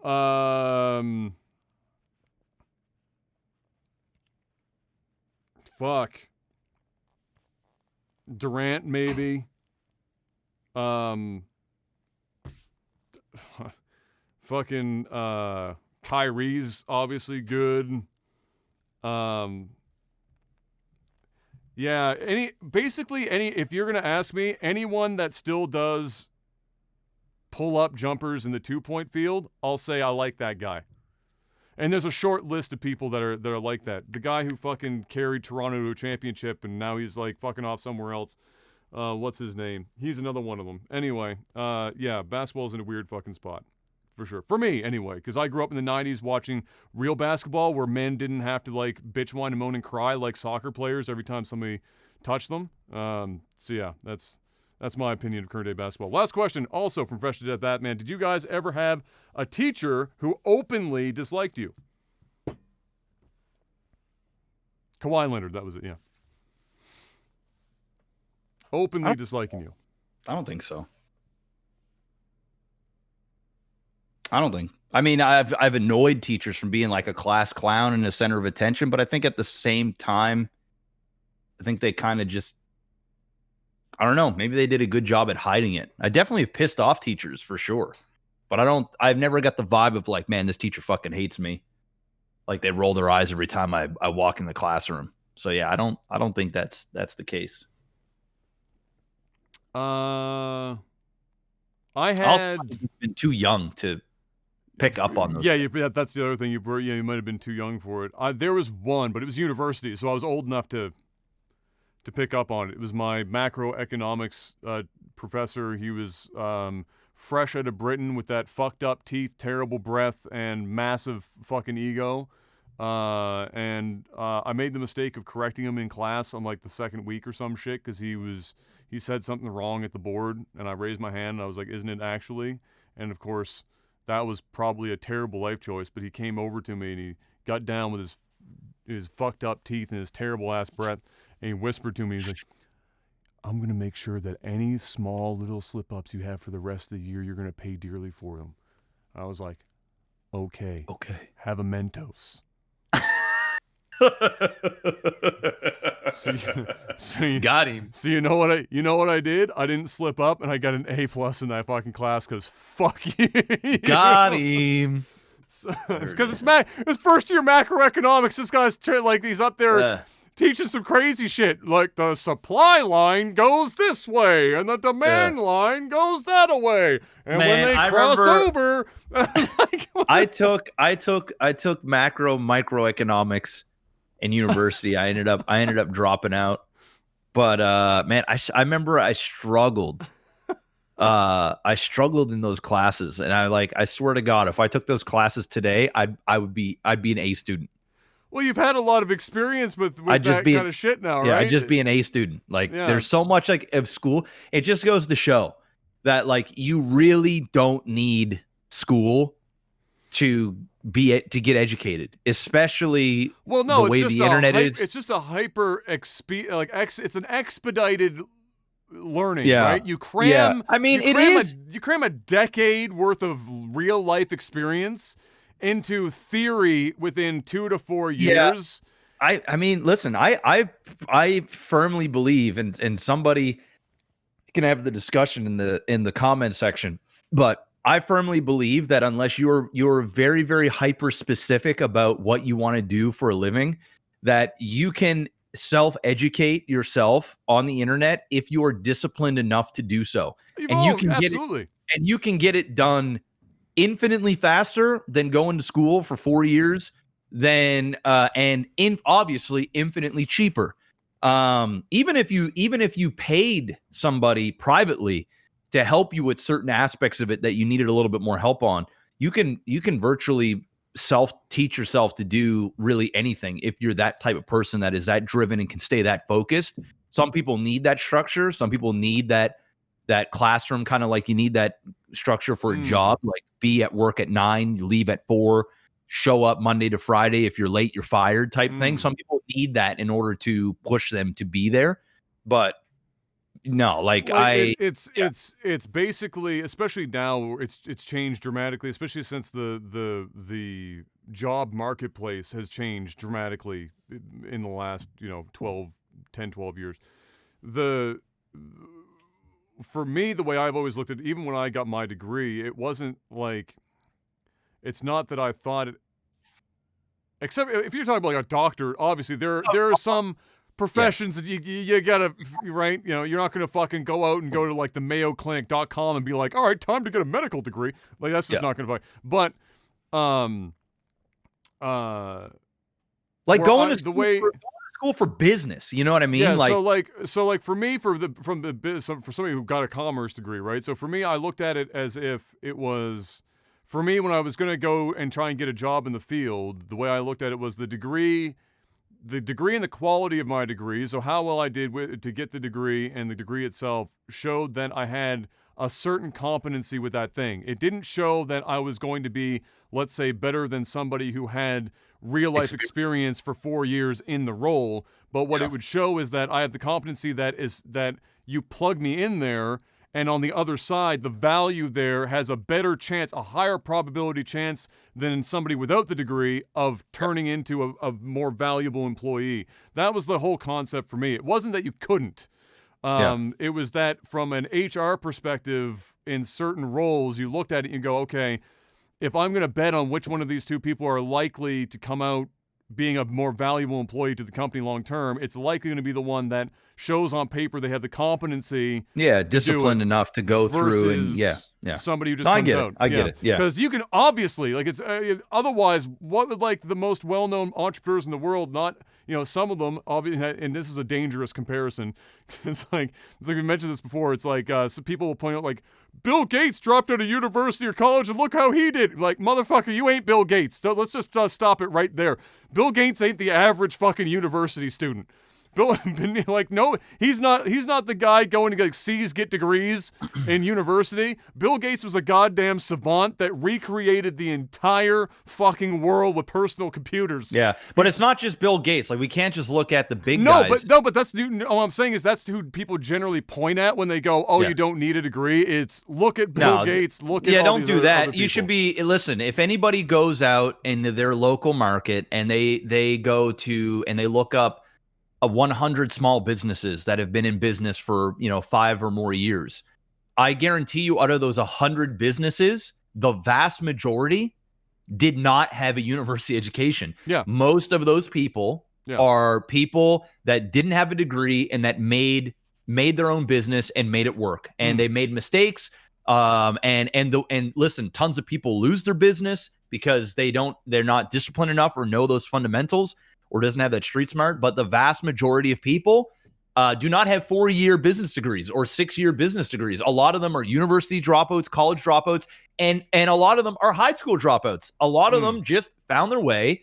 And most people that create businesses are people that don't have university educations, because the ones that go and get university educations, they have the mentality of what Adam had, where it's like, listen, I'm going to get my degree. I'm going to go and apply for said company, and I'm going to go and work the corporate ladder. Doesn't mean that you can't go really, really high and become a CEO or whatever within that company. But the vast majority, like people that go and get those business degrees typically don't just turn around and start their own businesses. People that start their own businesses usually fall into starting their own business. They're like, man, I really like this, or I really like that. And then they just do it because they don't have those other commitments, and they don't have that trajectory of, oh, I'm going in this traditional route. So most business owners, shouldn't be looking at Bill Gates or fucking, Elon Musk or what, or, these mega, billionaires that have done crazy things. Like, sure, look at those people. But at the end of the day, man, you should be looking at the mom and pop shops that you go to, the local businesses, all of those things. Most of those people, dropouts, or just didn't go. And they're perfectly successful. They're not changing the world, but they're changing their family tree. And ultimately that's the only, and this is not in defense of degrees at all, because right now I would say, especially in today's market, unless you're in a profession like a doctor or a lawyer or whatever that you need to have a degree for, you don't have a choice, would be like, if you even then you could do stuff not going directly to a university, but you can do programming schools and stuff like that for if you're doing programming of some kind, which is like, that field is obviously going to be the biggest one for quite some time now. And the market's probably already getting flooded with people, but the jobs are popping up faster than they can probably plug people in. But the thing with entrepreneurship specifically, so ignoring just, working at a company. So if we're talking about just entrepreneurship, that's a totally different ballgame than going to and working for an existing company. Like, those are different animals entirely. And in fact, there's an entirely different discipline within a business school if you were going to try and do entrepreneurship, specifically for that reason, is that it's a totally different animal than just, I'm going to go and get a business degree with a specialty in accounting so that I can go work for, one of the big three. That's a totally different thing than I'm going to go to business school as a general degree, and then I'm going to go out and start my own business. You didn't necessarily need to have that at all. And like you were saying, you could just as easily study the cases of your local businesses that have been successful. Understanding the risk of entrepreneurship is basically that if you become successful, you are the one in like 100. So you've got massive challenges one way or the other there, which is why as an entrepreneur you need to be, arguably, whether you get it from a university or yourself online. You're not going to get it from a university. I fully believe that. Like, you either need to know the right questions to ask and the right people to ask the questions to get informed about entrepreneurial ventures, to get. When I say get educated, you need to absorb some information. You can't just walk out of high school and start a business and expect it to go well if you don't know you can. shit. You can, but at the same time, go buy a lottery ticket and win. It's not that extreme. Listen, if you're gonna leave high school and you're gonna be like, listen, I'm gonna go and just make homemade earrings, and I'm gonna turn this into a fucking multi-bajillion-dollar company. Yeah, you're kind of, I'm not saying it can't happen, but it's highly unlikely. If you get out of high school and you're like, hey, I'm going to start my own landscaping company. Buy a lawnmower, lease a truck or buy a truck and get out there and start working. Now you're going to have to pivot and make and learn how to surround yourself. You got to learn how to be a people person to a degree. You got to learn these things. And it doesn't happen overnight, but for me, and I'm biased because like I've been doing it, but at the same time, I know tons and tons of entrepreneurs. You're one, Adam. Like, I'm not making an argument for university. What I'm saying is that if you hope to be successful in a field like entrepreneurship, where it's already really fucking hard to be successful to any degree, and by that I mean break even and pay yourself a salary, is that whether you get the education from a university or you get the education, meaning like you're either going to get it by trial by fire on your own, which where you're not at least seeking out people to ask questions ahead of time, which is, in my opinion, fucking retarded. I'm going to be honest with you. If you're gonna go and spend a bunch of money to try and do any entrepreneurial venture, and you don't do any homework at all, and you're just like, I'm going to do this, and I'm going to work hard and go, yeah, you can be successful, but you're being fucking stupid about it.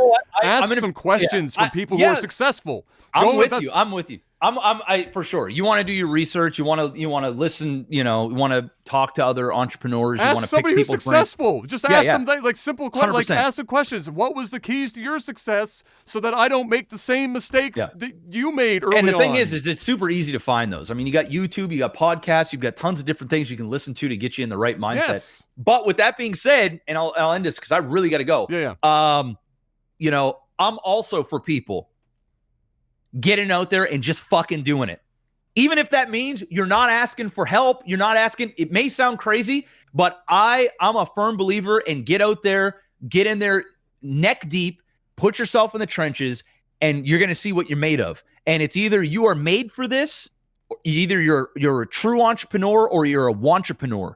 And wantrepreneurs, I'm telling you, wantrepreneurs want to be like an entrepreneur, want to have their own freedom, want to be their own boss, want to do all these things, but they don't want to put in the time. They don't want to be gritty enough. They don't want to sacrifice. They don't want to have those hardships. They just want to give up. Or you're going to sit in the analysis paralysis where you start soaking up too much information. Oh, I need to get this education. I need to get that education. I need to take this course. I need to do that. I need to do that. Next thing you know, 3 years have gone by and you should have just fucking started, made some mistakes, and then rebounded and just kept going. That's why I'm fully in for people saying, I'm that type of person. I am the type of person to be like, listen, I don't know what the fuck I'm doing.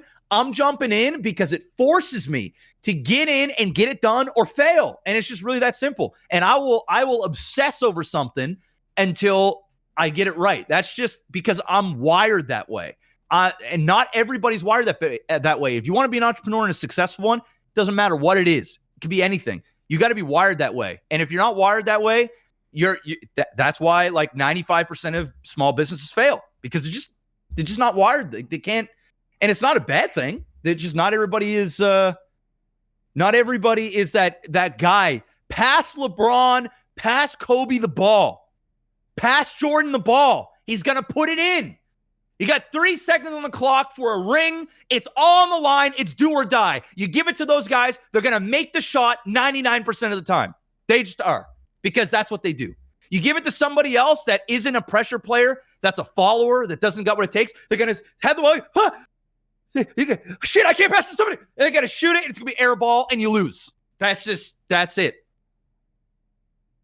There were a few analogies in there. I'm not sure. It's all kinds. It's all kinds. So I got to go be an entrepreneur right now and send my ass over to a property.